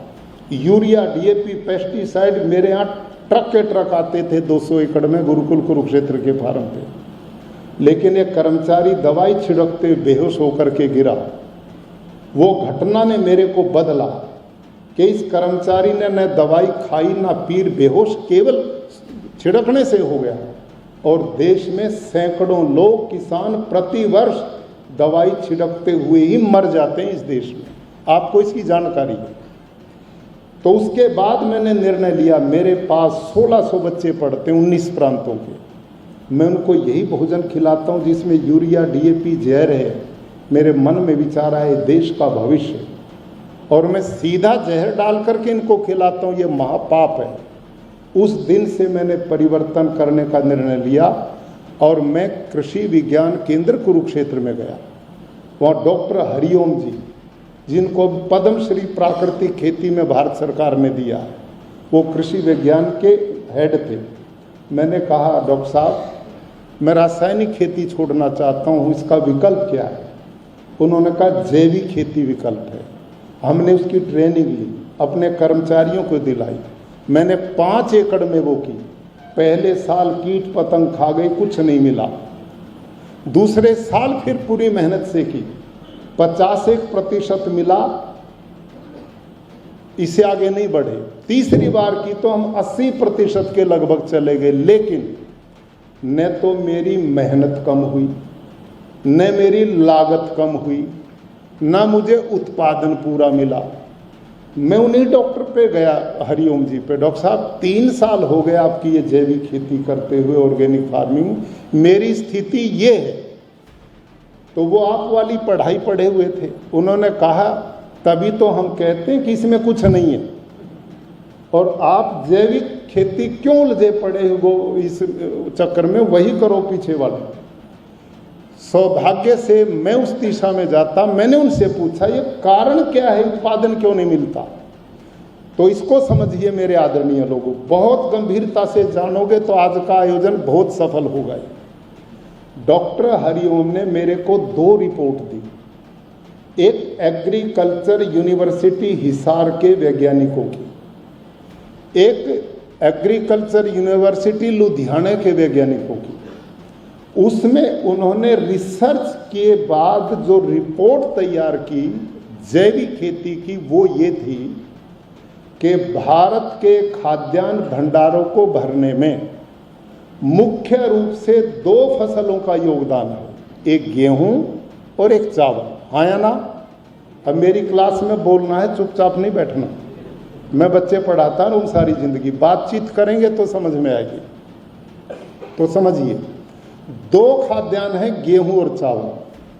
और उस रिपोर्ट में लिखा था यदि गेहूं और चावल की प्रति एकड़ भरपूर फसल लेनी है तो 1 एकड़ में 60 किलो नाइट्रोजन की जरूरत है। हाँ या ना? साइंटिस्ट बैठे ना सभी, बोलो जी मेरे साथ, ताकि आदरणीय कृषि मंत्री जी दिल्ली से चल के आए और माननीय मुख्यमंत्री जी का कितना कीमती समय है, देश का भाग्य बदल जाएगा इसको समझ गए तो आप आज इस विषय को। अब जैविक खेती करें तो गोबर की खाद में 1 टन गोबर की खाद में, ध्यान करो, 1 टन गोबर की खाद में 2 किलो नाइट्रोजन है, और हमने कितना चाहिए? 60 किलो चाहिए। तो यदि जैविक खेती से 60 किलो नाइट्रोजन पूरा करना है तो प्रति एकड़ 300 क्विंटल गोबर की खाद चाहिए। अब आप सबसे मैं पूछता हूं, भारत में क्या इतना पशुधन बचा है कि भारत के इस भूखंड को प्रति एकड़ 300 क्विंटल गोबर की खाद दी जाए? नहीं है। नंबर 2, इतनी गोबर की खाद यदि खेत में पड़ेगी तो उसमें मीथेन जैसी गैसेज पैदा होंगी, जो कार्बन डाइऑक्साइड से 22 गुना ज्यादा खतरनाक है ग्लोबल वार्मिंग के लिए। हाँ या ना? दूसरी बात, तीसरा, जब इतनी गोबर की खाद खेत में पड़ेगी तो उसके वीड्स को, खरपतवार को कोई निकाल ही नहीं सकता। सारा दिन खुरपी लेकर बैठो, किसान की इतनी लागत लगेगी, उसे बचेगा ही कुछ नहीं, है ना। इसका नाम है जैविक खेती। नंबर 2, अब दूसरा अल्टरनेट उन्हीं कृषि वैज्ञानिकों ने दिया। यदि आप 300 क्विंटल गोबर की खाद नहीं डाल सकते प्रति एकड़, तो यही काम 150 क्विंटल वर्मी कंपोस्ट कर देगा। अब ये वर्मी कंपोस्ट क्या है? इसमें धरती में गड्ढे बनाए जाते हैं पक्के, उसमें गोबर डाला जाता है, उसमें जो केचुआ अर्थवर्म डाला जाता है वो भारत का है ही नहीं, वो विदेश से लाया जाता है, वो खरीदा जाता है, पैसा देना पड़ता है। और वो जो केचुआ है वो मिट्टी नहीं खाता, मिट्टी में छेद नहीं करता, वो केवल गोबर खाता है। और एक टेम्परेचर बढ़ता मरता और घटता उसमें भी मरता है, और शरीर से हैवी मेटल छोड़ता है, जिससे वो जा करके शरीर में रोगों को पैदा करने का काम करता है। ये भी विदेशी मुश्किल से निकाले थे, अब केचुआ भी विदेशी ले आए। समझ में आई? अब इसमें बनाने के लिए खाद 2.5 महीने लगते हैं। उस केचुआ को उसको छानो, उसको अलग निकालो, गोबर को अलग निकालो। ये है वर्मी कंपोस्ट। ये कितना लगेगा? वो 300 क्विंटल, ये 150 क्विंटल। तो 300 क्विंटल गोबर की खाद के लिए कितना पशुधन चाहिए? 20-30। तो 1 एकड़ में किसान 20-30 पशु पालेगा, बच्चे पालेगा। ये व्यवहारिक है क्या? और 150 क्विंटल गोबर की खाद चाहिए तो उसमें भी 10 पशु चाहिए। 1 एकड़ में 10 पशु पालेगा, परिवार पालेगा। व्यवहारिक है क्या? इसका नाम है जैविक खेती, इसका नाम है ऑर्गेनिक फार्मिंग, जो भारत सरकार और प्रदेश सरकारें पिछले लगभग 30-35 सालों से इसको करवा रही हैं। लेकिन ये लोकप्रिय मॉडल पूरे देश में आज तक नहीं बन पड़े। मेरा नम्रतापूर्वक निवेदन है आदरणीय कृषि मंत्री जी से कि ये जो जैविक खेती और प्राकृतिक खेती को एक समझा जा रहा है, इसका भ्रमित होने का कारण क्या है? जब भी हम प्राकृतिक खेती की बात करते हैं तो उसको जैविक मान करके कृषि वैज्ञानिक और अन्य लोग उससे डर जाते हैं कि ये करेंगे तो खाद्यान्न की कमी होगी और देश भूखा मरेगा। ये प्रोग्राम है। लेकिन अब मैं प्राकृतिक खेती की ओर आता हूँ। जैविक खेती समझ गए? मेरा निवेदन है कि जैविक खेती को पूर्णतया बंद कर दिया जाना चाहिए ताकि किसानों में भ्रम ना रहे। इसको बंद करना चाहिए। जब आपने एक ही ले लिया कि हमने जहर मुक्त खेती करनी है और प्राकृतिक खेती में उत्पादन नहीं घटेगा, मृदा का स्वास्थ्य बढ़ेगा, पानी 50 से 60% कम लगेगा, ग्लोबल वार्मिंग नहीं होगी, भारत सरकार का 2.5 लाख करोड़ बचेगा, लोगों का स्वास्थ्य बचेगा, देसी गौ माता बचेगी। इतने लाभ, एक काम अनेक लाभ। और मैं प्रमाण के साथ सारी बात करूंगा। भाई और बहनों, मैं किसान हूँ, शिक्षक भी रहा। मैंने हल अपने हाथ से चलाया। गाय का दूध निकालने में मैं एक बार कंपटीशन में फर्स्ट आ चुका हूँ। तो ये मैं पूर्ण आज भी फावला उतनी मजबूती से चलाता हूँ। अब भी बैल ले आओ तो मैं गुजरात में हल में चला के आया हूँ अभी। तो मैं खेती कागजी कार्रवाई मास्टर नहीं हूँ कि जिन्हें डिग्री ली है और जानकारी नहीं है। देश का दुर्भाग्य ये है कि 1 बीघा टुकड़े में आज तक खेती नहीं की और वो उनको खेती सिखा रहे हैं। ये संकट है सबसे बड़ा। प्रैक्टिकल है ही नहीं। देश को बिल्कुल गलत दिशा में।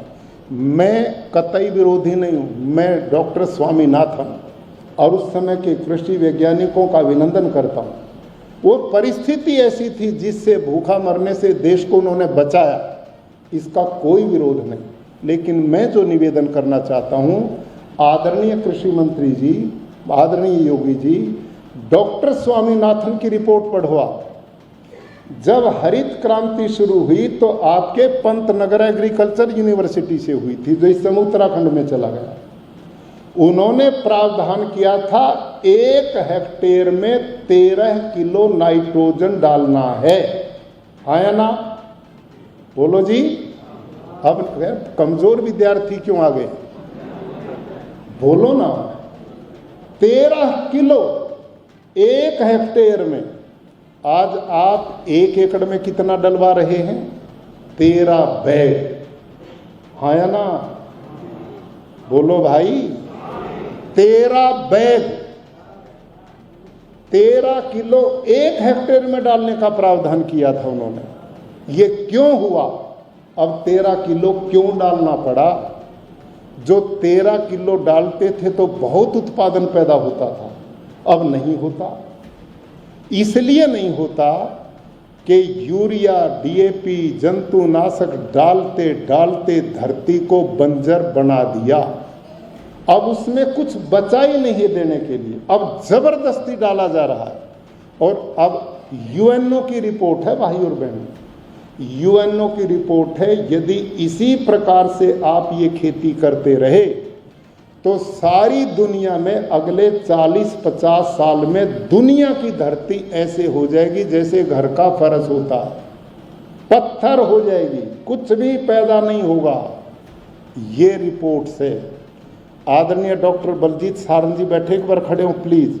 ये एग्रीकल्चर यूनिवर्सिटी हिसार के सीनियर साइंटिस्ट हैं और माइक्रोबायोलॉजी के साइंटिस्ट हैं, प्लीज बैठिए। ये ऐसे साइंटिस्ट हैं जिन्होंने 5-6 देशों में माइक्रोबायोलॉजी के साइंटिस्ट के साथ काम किया।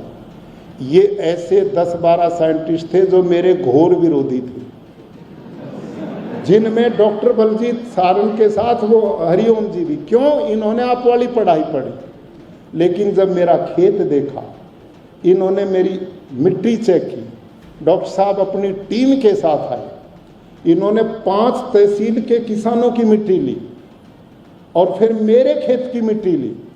5 तहसील के गांव की मिट्टी को डॉक्टर साहब ने यूं मिलाया, ये माइक्रोबायोलॉजी की, तो इन्होंने वो टेस्ट किया लैब में, तो उसमें 25,07,000 कितने सूक्ष्म जीवाणु पाए जो आप वाली मिट्टी थी, यूरिया डीएपी की।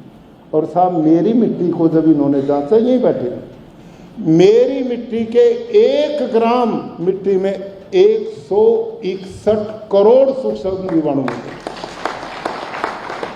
इतना गैप इनको पाया, डॉक्टर साहब उसी समय बदल गए। ऐसा चिंतन आप भी बनाइए। ये वही सीनियर साइंटिस्ट माइक्रोबायोलॉजी के, ये फ्रांस, जर्मनी, इंग्लैंड, अमेरिका के साइंटिस्ट के साथ काम कर चुके हैं। और इस व्यक्ति ने कहा इतना अनर्थ से हो रहा है, इन्होंने अपनी लैब खोल दी हमारे लिए। इन्होंने घोड़ा, बकरी, ऊंट, गाय, गधा सबके मल टेस्ट किए, लेकिन इन्हीं ने जब देसी गाय, हॉस्टल क्या नाम, साहिवाल, थारपारकर, राठी, गिर, अंगोल, कांकरेज, इनका जब गोबर किया, ओहो, इन्होंने रिपोर्ट दी 1 ग्राम गोबर में 300 करोड़ सूक्ष्म जीवाणु है देसी गाय के में। और हॉस्टल फ्रीजन में वो 70 से 78 लाख पाए गए। और माननीय योगी जी ने जो अभी अपने भाषण में बात कही, मैं इनको बधाई देता हूँ। निराश्रित पशु जो बेचारे यूं ही फिरते थे, उनको ये 1500 रुपये दे रहे हैं। जब डॉक्टर साहब ने इन निराश्रित गायों को पकड़ के इनका गोबर टेस्ट किया, तो दूध देने वाली गाय से लगभग 2 गुणे जीवाणु इनमें पाए। उसमें 300 करोड़ पाए, तो निराश्रित में 500 करोड़ तक पाए, जो धरती की गुणवत्ता को बढ़ाते हैं। क्यों? उनकी ताकत जो दूध बनाने में लगती थी, वो वहां न लग के जीवाणु बनाने में लगे। तो ये निराश्रित पशु तो प्राकृतिक खेती के लिए वरदान हैं। इतना बड़ा इनका उपयोग किया जा सकता है। गाय का मूत्र खनिज का भंडार है, सब प्रकार के खेत के रोगों की खत्म। आप साइंटिस्ट बैठे हैं यहाँ पे, नेमाटोड का कोई इलाज है आपकी पेस्टिसाइड में? बता दें कोई साइंटिस्ट, कोई इलाज है? लेकिन मैं गारंटी के साथ हमारी दंतेवाड़ा एग्रीकल्चर यूनिवर्सिटी जो ICR की यूनिवर्सिटी है, उनका VC 4 यूनिवर्सिटी हमारे यहाँ एग्रीकल्चर यूनिवर्सिटी, नीमाटोड का 100% इलाज अग्नि अस्त्र सिद्ध कर दिया। उन्होंने रिसर्च के बाद कर दिया प्राकृति के अनुसार। और उनके यहाँ हल्दी लगाई, बिल्कुल डबल उत्पादन। ये मैंने, आप पूछ लो तो आपके भाई हैं, वो भी यूनिवर्सिटी वही है जिसके आप VC हैं। आप एग्रीकल्चर यूनिवर्सिटी दांतीवाड़ा जो हमारे हिमाचल उसमें गुजरात में है, हल्दी लगाई साहब, टेस्ट किया लैब में, रासायनिक भी लगाई थी, प्राकृतिक भी लगाई। प्राकृतिक बिल्कुल डबल पैदावार हुई और उसकी जो गुणवत्ता थी ना, न्यूट्रिशन वैल्यू, वो उससे 2 से 2.5 गुना ज़्यादा उसमें मिले। अभी 2.5 महीने पहले एक रिपोर्ट आई है एग्रीकल्चर यूनिवर्सिटी पश्चिमी बंगाल, एक है तेलंगाना, और 12 एग्रीकल्चर साइंटिस्ट सारे ही ICR के साइंटिस्ट हैं। उनकी रिपोर्ट क्या आई है कि इस समय भारत में जो गेहूं और चावल खाया जा रहा है, उस पर रिसर्च किया, उसमें 45% पोषक तत्व हैं ही नहीं। समझ में आई बात? ये मेरी रिपोर्ट नहीं, आपके ICR के साइंटिस्ट की रिपोर्ट है। 45% पोषक तत्व खत्म हो गए। अब आपसे मैं पूछता हूं, उन्होंने गेहूं और चावल पर रिसर्च किया, वो भी तो इसी मिट्टी में पैदा हो रहे हैं जिसका रिसर्च किया। फल साग सब्जी, क्या उनमें ये पोषक तत्व पूरे बचेंगे? वो किसी में भी नहीं बचे हैं। इसीलिए मैं पूछता हूँ, पहले लोग घुटने से सारा दिन काम करते हैं, उनके घुटने खराब नहीं, हम रोज बदलवाते घूम रहे हैं। क्यों साहब? करते कुछ नहीं, घुटने बदल रहे हैं। पहले हार्ट अटैक 3 बार सूचना देता था, पहला आया, दूसरा आया, तीसरा आया, ऐसा ही था ना। अब डायरेक्ट 22 साल के को आता और अस्पताल जा ही नहीं पाता। ये हमने दिया है। इतनी स्पीड से कैंसर बढ़ रहा है। मैं कैंसर सोसाइटी गुजरात का अध्यक्ष हूँ। आप जितने कृषि न क्या नाम डॉक्टर्स एक दिन बुलाए गए, हमारी मीटिंग हुई, तो वहाँ डॉक्टर जयेश पटेल हैं जो कैंसर हॉस्पिटल जो मुख्य उसके हेड है। मैंने उनसे पूछा, डॉक्टर साहब क्या स्थिति है? उन्होंने कहा 3 साल में 3 गुना कैंसर बढ़ गया, 3 गुना। अभी माननीय योगी जी ने बताया, उनसे लोग सहायता लेने आते हैं, सबसे ज़्यादा मरीज कैंसर के आ रहे हैं। छोटे छोटे बच्चे बीड़ी नहीं पीते, शराब नहीं पीते, कोई नशा नहीं करते, 10-10 साल के बच्चे cancer, kidney fail, pancreas fail, brain tumour. भाई लोगों कर क्या रहे हैं? आप केवल उत्पादन की बात करते हैं, उत्पादन उत्पादन उत्पादन। लेकिन मैं निवेदन करता हूं कि प्राकृतिक खेती में उत्पादन भी कम नहीं होता। अच्छा, यहां जो प्राकृतिक खेती करते हैं, किसान हाथ खड़े करो, ईमानदारी से बताओ, आपका उत्पादन कम हो गया? बोलिए, कोई बताएगा? हर साल। ये देखो जी, प्रमाण है इस बात का, और मैं इस बात का प्रमाण हूं। धान पिछले वर्ष मेरा जो खेत था बंजर था 100 किले का, और उसमें एवरेज पिछले वर्ष मेरा जो चावल का धान का खेत था 120 एकड़ में धान था, मेरा एवरेज 32 क्विंटल प्रति एकड़ आया। आप जितने साइंटिस्ट बैठे हैं, एक मुझे खड़ा हो बता दे 32 क्विंटल, 1 बूंद यूरिया नहीं, 1 बूंद DAP नहीं, 50% मैंने पानी यूज किया, मेरा खर्चा 2000 रुपये एकड़ आया, और रासायनिक वाले का 15 से 20 हजार रुपये खर्च आया। और मेरे धान को खाएंगे तो पहलवान बनेंगे, और आप वाले को खाएंगे तो कैंसरवान बनेंगे। ये इसमें कोई अंतर नहीं है। और अगली बात सुनो, जो सबसे चिंता का विषय है साइंटिस्ट लोगों के लिए, जिसको न सरकार के ध्यान में बात है, मैं क्लियर, और साइंटिस्ट के तो है ही नहीं, और किसान को उसका पता ही नहीं। कितना बड़ा विनाश। अब ग्लोबल वार्मिंग सबसे बड़ी चुनौती है।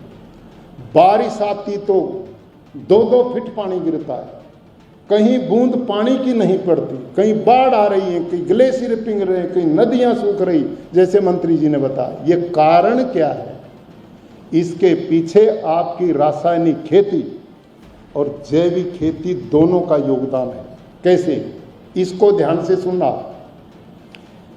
जब किसान खेत में यूरिया डीएपी छिड़कता है तो यूरिया डीएपी में नाइट्रोजन है कि नहीं?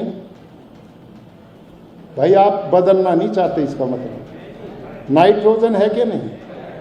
जब यूरिया डीएपी का नाइट्रोजन किसान फेंकता है तो वो नाइट्रोजन ऑक्सीजन के संपर्क में आता है, तो एक तीसरी गैस पैदा होती है जिसका नाम है नाइट्रस ऑक्साइड। हाँ या ना? होता है ना? और योगी जी, मुख्यमंत्री जी, नाइट्रस ऑक्साइड कार्बन डाइऑक्साइड से 312 गुना ज्यादा खतरनाक है। 312 गुना। सोचिए, आप कार्बन डाइऑक्साइड को जिम्मेदार मानते हैं सभी। कार्बन डाइऑक्साइड ग्लोबल वार्मिंग के लिए जिम्मेदार बिल्कुल है, मैं भी मानता हूं, लेकिन आप जो काम और मैं किसानों से करवा रहे हैं उसके बारे में कभी सोचा हमने?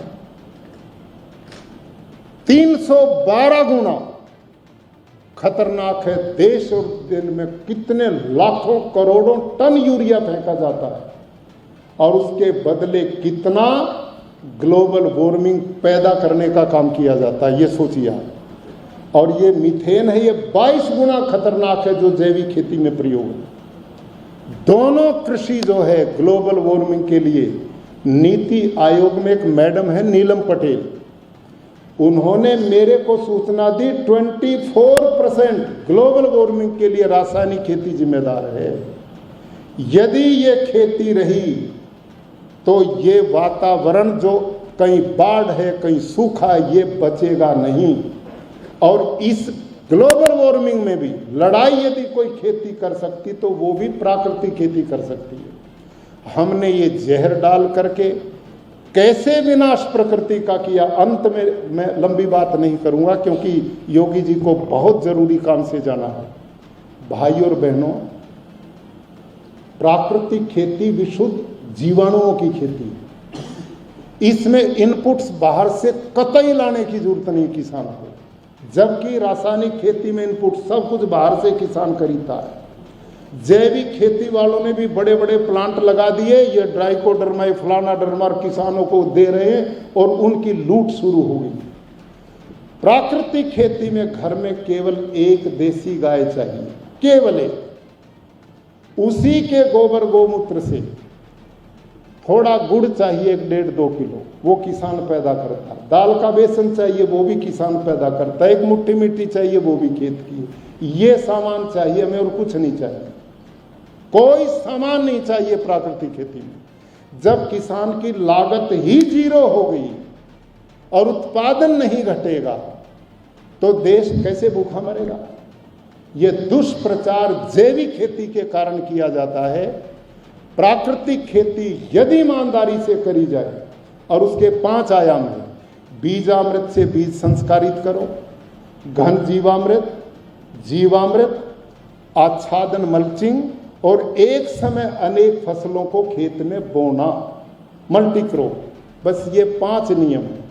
और बीमारियों की रोकथाम के लिए अग्नि अस्त्र, नीमास्त्र, सूठास्त्र, ब्रह्मास्त्र, ये हमारे जड़ी बूटी खेत में पौधों से तोड़ के गोमूत्र में पका के बनाई जाती है। सब प्रकार की बीमारियों का इलाज। अब मेरे खेत में तो बीमारी आना ही बंद हो गई। अच्छा, हम यहाँ सारे बैठे, भगवान ना करे कोरोना का कोई कीटाणु आ जाए तो पहले किसको पकड़ेगा? जो सबसे कमज़ोर है, जिसकी इम्यूनिटी कमज़ोर, उसी को पकड़ेगा ना। मेरे खेत की मिट्टी की इम्यूनिटी इतनी मजबूत हो गई, वहाँ कोरोना का कीटाणु कुछ कर ही नहीं सकता, आप वाले में करेगा। क्योंकि इम्यूनिटी धरती में बची नहीं है, उसको बंजर और पत्थर बना दिया। अब हो क्या रहा है, बारिश होती है धड़ाधड़, खड़ा पानी गिरता है, ऊपर वाली 6 इंच मिट्टी जो लाखों बरस में बनती है वो उसको बहा करके बाढ़ में ले जाता है। धरती पानी पी नहीं। एडी साहब वो थोड़ा चलाइए, आपको प्रैक्टिकल दिखाता हूँ मैं घटना जो माननीय मंत्री जी ने, शिवराज सिंह जी ने जो मैंने घटना दिखाई, ये 5 जून की घटना, अभी 5 जून की। वो चलाना जी थोड़ा 2-3 चीज दिखाऊंगा मैं, 5-7 मिनट की। अच्छा, ये तो हमारा केचवा देखो मेरे खेत का, ये देखिए अर्थ भरो, ये मेरे खेत से बाहर निकला, ये देखो। और जो रास्ते हमने चलने के लिए खेतों के बीच में बनाए हैं, उनके बीच में आप देख सकते हैं कितनी बड़ी संख्या में केचुए। ये देखिए आप, ये मेरे खेत का फोटो है। और हमारे एक एकड़ में 8-10 लाख तक केचुआ काम करते हैं। इसको अब बंद कर दो, 1 मिनट देख लिया जी। आप आदरणीय नम्रतापूर्वक साइंटिस्ट महोदय से निवेदन करता हूँ, आपने अपने किन्हीं खेतों में ये स्थिति देखी है? आप इनमें से केचुए को पकड़ के यहाँ लेके आओ ऊपर और उसके ऊपर यूरिया डालो, वो जिएगा या मरेगा? क्यों साहब? और उसके ऊपर गाय का गोबर डाले तो जिएगा नहीं, परिवार बढ़ाएगा। मैडम सहयोगिता राणा जी बैठी, मैंने इनका वीडियो देखा, बहन को मैं नमन करता हूँ। और इन्होंने इस मिशन को जो समझा है, मेरे को विश्वास है ये आगे बढ़ेगा। उन्होंने पिछले दिनों कहा, अब आप जितने बैठे हैं ना, आपको चाय पिलाएंगे और उस चाय में 2-2 चम्मच यूरिया डाल कर पिलाएंगे। क्यों साहब? 1-1 चम्मच पेस्टिसाइड, आधा ही चम्मच ले लेना। क्यों साहब? कितना मजा आएगा। कतई जरूरत नहीं संघर्ष करने की दुनिया में, 5 ही मिनट में यमलोक का प्रस्ताव। अरे ये हम काम, माता भूमि पुत्रो हम पृथव्या, वेद कहते हैं धरती हमारी माँ है, हम इसके पुत्र हैं। अरे हमारी माँ तो 8-9 महीना दूध पिलाती है, ये तो जन्म से लेकर अंतिम यात्रा तक जीवन का साथ देती है। और हमने धरती माँ को एक उत्पादन के लालच में इतना जहर पिलाया, इतना उसके साथ अनर्थ और पाप किया। हमारे यहाँ कर्म फल का बहुत महत्व है। अवश्य में भोक्तव्यम कृतम कर्म शुभाशुभम, किए कर्मों का फल भोगना ही पड़ता है, ये शास्त्र का विधान है। जो हम कर रहे हैं इसके लिए तैयारी करनी पड़ेगी। बहुत विकराल स्थिति है दुनिया की। भाई और बहनों, अगला दिखा भैया। अब धरती आपने हमने कैसी बना ली धरती। अब बाढ़ क्यों आती है?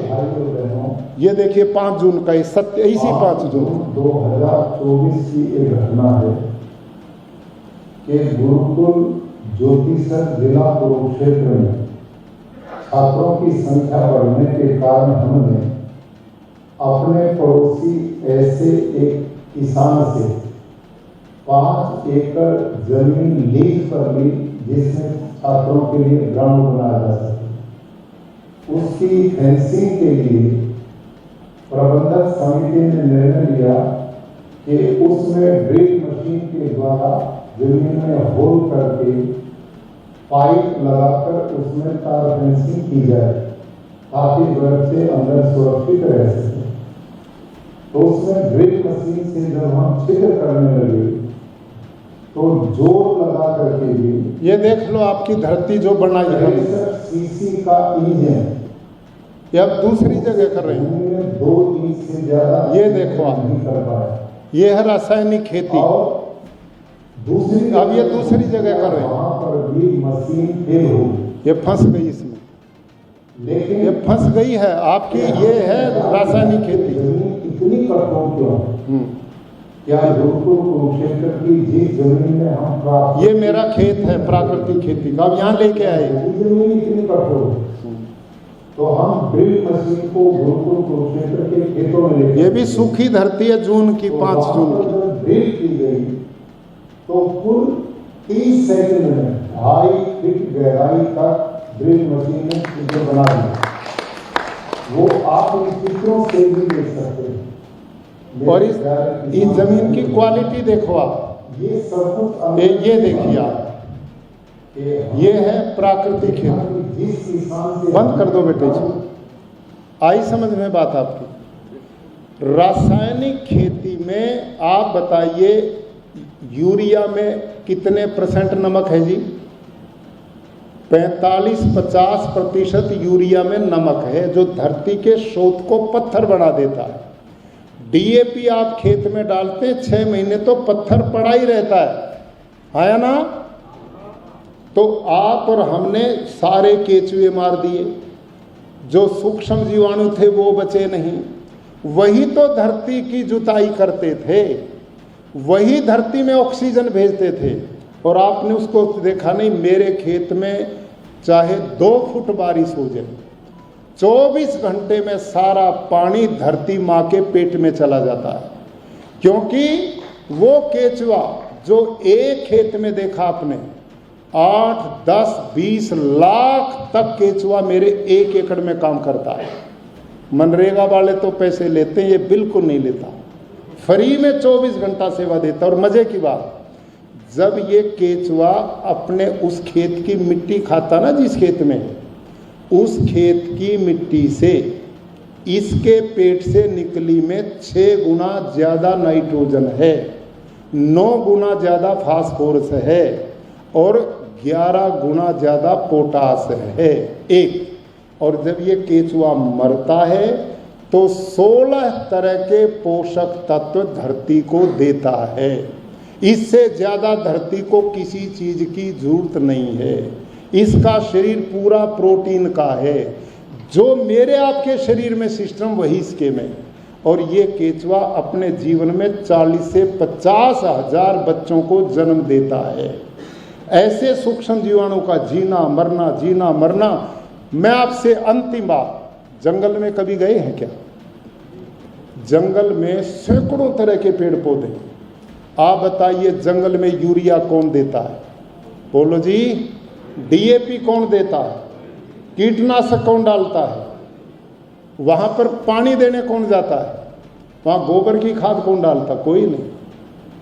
जंगल में किसी भी पौधे के एक पत्ते को तोड़ो और लेबोरेटरी में ले जाओ, एक तत्व की भी उस पत्ते में कमी नहीं मिलेगी। जब जंगल के पौधे में सब कुछ तत्व नेचर से मिलता है तो मेरे खेत में क्यों नहीं होगा? जो नियम जंगल में काम करे वही खेत में काम करे, इसका नाम है प्राकृतिक खेती। यह है नेचुरल फार्मिंग।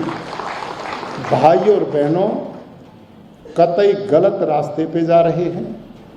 समय का अभाव है, विषय काफ़ी लंबा है। पुस्तक मैंने अपनी आपके लिए भिजवाई है, फ्री भिजवाई है, कोई पैसा मैं लेता नहीं, सारे देश में बांटता हूँ। आपसे नम्रतापूर्वक मेरा निवेदन है, जितने भी साइंटिस्ट हैं, आपके प्रति मेरा बहुत सम्मान है। आपने उस समय पूर्वजों ने देश को भूखा मरने से बचाया। आज आपके सामने चुनौती है धरती को बचाने की, चुनौती है पानी को बचाने की, चुनौती है लोगों का स्वास्थ्य बचाने की, चुनौती है किसान की समृद्धि की, चुनौती है भारत का धन बचाने की। 2.5 लाख करोड़ रुपए का यूरिया डीएपी पिछले वर्ष भारत सरकार ने मंगाया और भारत सरकार से किसान ने खरीदा और खरीद करके धरती माँ को जहरीला किया और वो जहर फल पौधे साग सब्जी में गया और वो आदमी के अंदर गया। सारे अस्पताल हमने भर दिए, फिर वहाँ दवाइयों का चक्रव्यूह। भारत सरकार को, प्रधानमंत्री जी को नमन है, जो इस देश की जनता के कल्याण के लिए रात दिन चहुमुखी सोच करके चलते हैं। उन्होंने देखा इस प्राकृतिक खेती मिशन को नहीं बढ़ाया तो हम कब तक कितने अस्पताल बनाएंगे? आप सब सोचो, घर में एक आदमी को कैंसर हो जाए तो उस घर की स्थिति क्या बनती है? सबकी नींद खत्म हो जाती है, पैसा खत्म हो जाता है, रिश्तेदार तक दुखी हो जाते हैं और हम इसी मिशन पर लगे रहें। कितना बड़ा अपराध है, कितना बड़ा पाप हमसे हो रहा है। इनको ऐसे ही बदलो जैसे डॉक्टर सारन ने बदला। इनके 12 एग्रीकल्चर साइंटिस्ट मेरे पास हैं जिन्होंने राजभवन में बैठकर सिलेबस तैयार किया। आज सौभाग्य से मुझे अति प्रसन्नता है कि भारत को एक ऐसे कृषि मंत्री प्रधानमंत्री जी ने दिए हैं जो प्रैक्टिकल हैं, जो समर्पित हैं, जो देश की सांस्कृतिक मूल्यों को समझते हैं, अध्यात्म को समझते हैं। उनका प्रवचन हमने सुना है और ऐसा तपस्वी व्यक्ति जिनके नेतृत्व में मैं रात और दिन जहां कहोगे वहीं समर्पित हूँ। लेकिन इस भारत को हमने बचाना होगा और इस प्राकृतिक खेती को बढ़ा करके हमने लोगों का स्वास्थ्य, जंगल, जमीन सब कुछ बचेगी तो हम बचेंगे। इन्हीं शब्दों के साथ मैं माननीय योगी जी का, माननीय केंद्रीय कृषि मंत्री जी का और कृषि विभाग के जो हमारा भारत सरकार के अधिकारी हैं, आप सब बुलाए, बातचीत हुई। अब अंत में ईमानदारी से हाथ खड़ा करके बताओ मेरे को, प्राकृतिक खेती का प्रचार करोगे कि नहीं? सभी ईमानदारी से, पक्का। गड़बड़ कर रहे उधर वाले नहीं हाथ उठा रहे, वो रासायनिक खेती के पक्ष में हक भी। लेकिन अंत में कोई दुनिया का एग्रीकल्चर साइंटिस्ट इस मंच पे आके, विश्व को चुनौती देता हूं, विश्व के साइंटिस्ट को, कोई विश्व का एग्रीकल्चर साइंटिस्ट इस मंच पे आके ये कह दे कि यूरिया, डीएपी, कीटनाशक से धरती का ऑर्गेनिक कार्बन बढ़ता है, तो मैं सबके बीच में उसे गुरु स्वीकार करने के तैयार हूं। लेकिन मैं गारंटी से कहता हूं, इन सब चीजों से ऑर्गेनिक कार्बन बढ़ता नहीं, घटता है। आया ना? घटता है ना? और मैं गारंटी से कहता हूं, प्राकृतिक खेती से पहले ही साल ऑर्गेनिक कार्बन बढ़ता है, ना बढ़े तो मैं उसका जिम्मेदार हूं, पहले ही वर्ष। तो इससे बड़ी सच्चाई क्या होगी? जिस समय डॉक्टर स्वामीनाथन ने पंतनगर से शुरू की, उस समय की रिपोर्ट है, मैडम बैठी सामने, है ना मैडम रिपोर्ट? मैडम हमारे, आप पंतनगर में, क्या शुभ नाम है? हाँ, पांडे मैडम, सुनीता पांडे, ये पंतनगर एग्रीकल्चर यूनिवर्सिटी में, इन्होंने मुझे बताया, वहां की रिपोर्ट है, जब हरित क्रांति शुरू हुई सारे देश की धरती का ऑर्गेनिक कार्बन 2 से 2.5% था, 2 से 2.5%। और इस समय सारे देश की धरती का ऑर्गेनिक कार्बन 0.5 से नीचे है। और 0.3 बता रहे मंत्री जी, मैं तो आपकी मदद कर रहा था 5 बता करके, लेकिन मंत्री जी ने सच्चाई बताई, मेरा भी ज्ञान पूरा किया, 0.3 पे आ गया। और वैज्ञानिक की भाषा में जिस धरती का ऑर्गेनिक कार्बन 0.5 से नीचे, वो बंजर है, उपजाऊ है, तो सारी धरती बंजर होगी नहीं, हो चुकी है। इसीलिए 13 किलो की अपेक्षा 13 बैग डालने पड़ रहे, और ये बढ़ते जाएंगे, घटेंगे नहीं। धन्यवाद, नमस्ते। बहुत बहुत धन्यवाद, आभार माननीय राज्यपाल महोदय, आपके प्रेरणादायी उद्बोधन के लिए।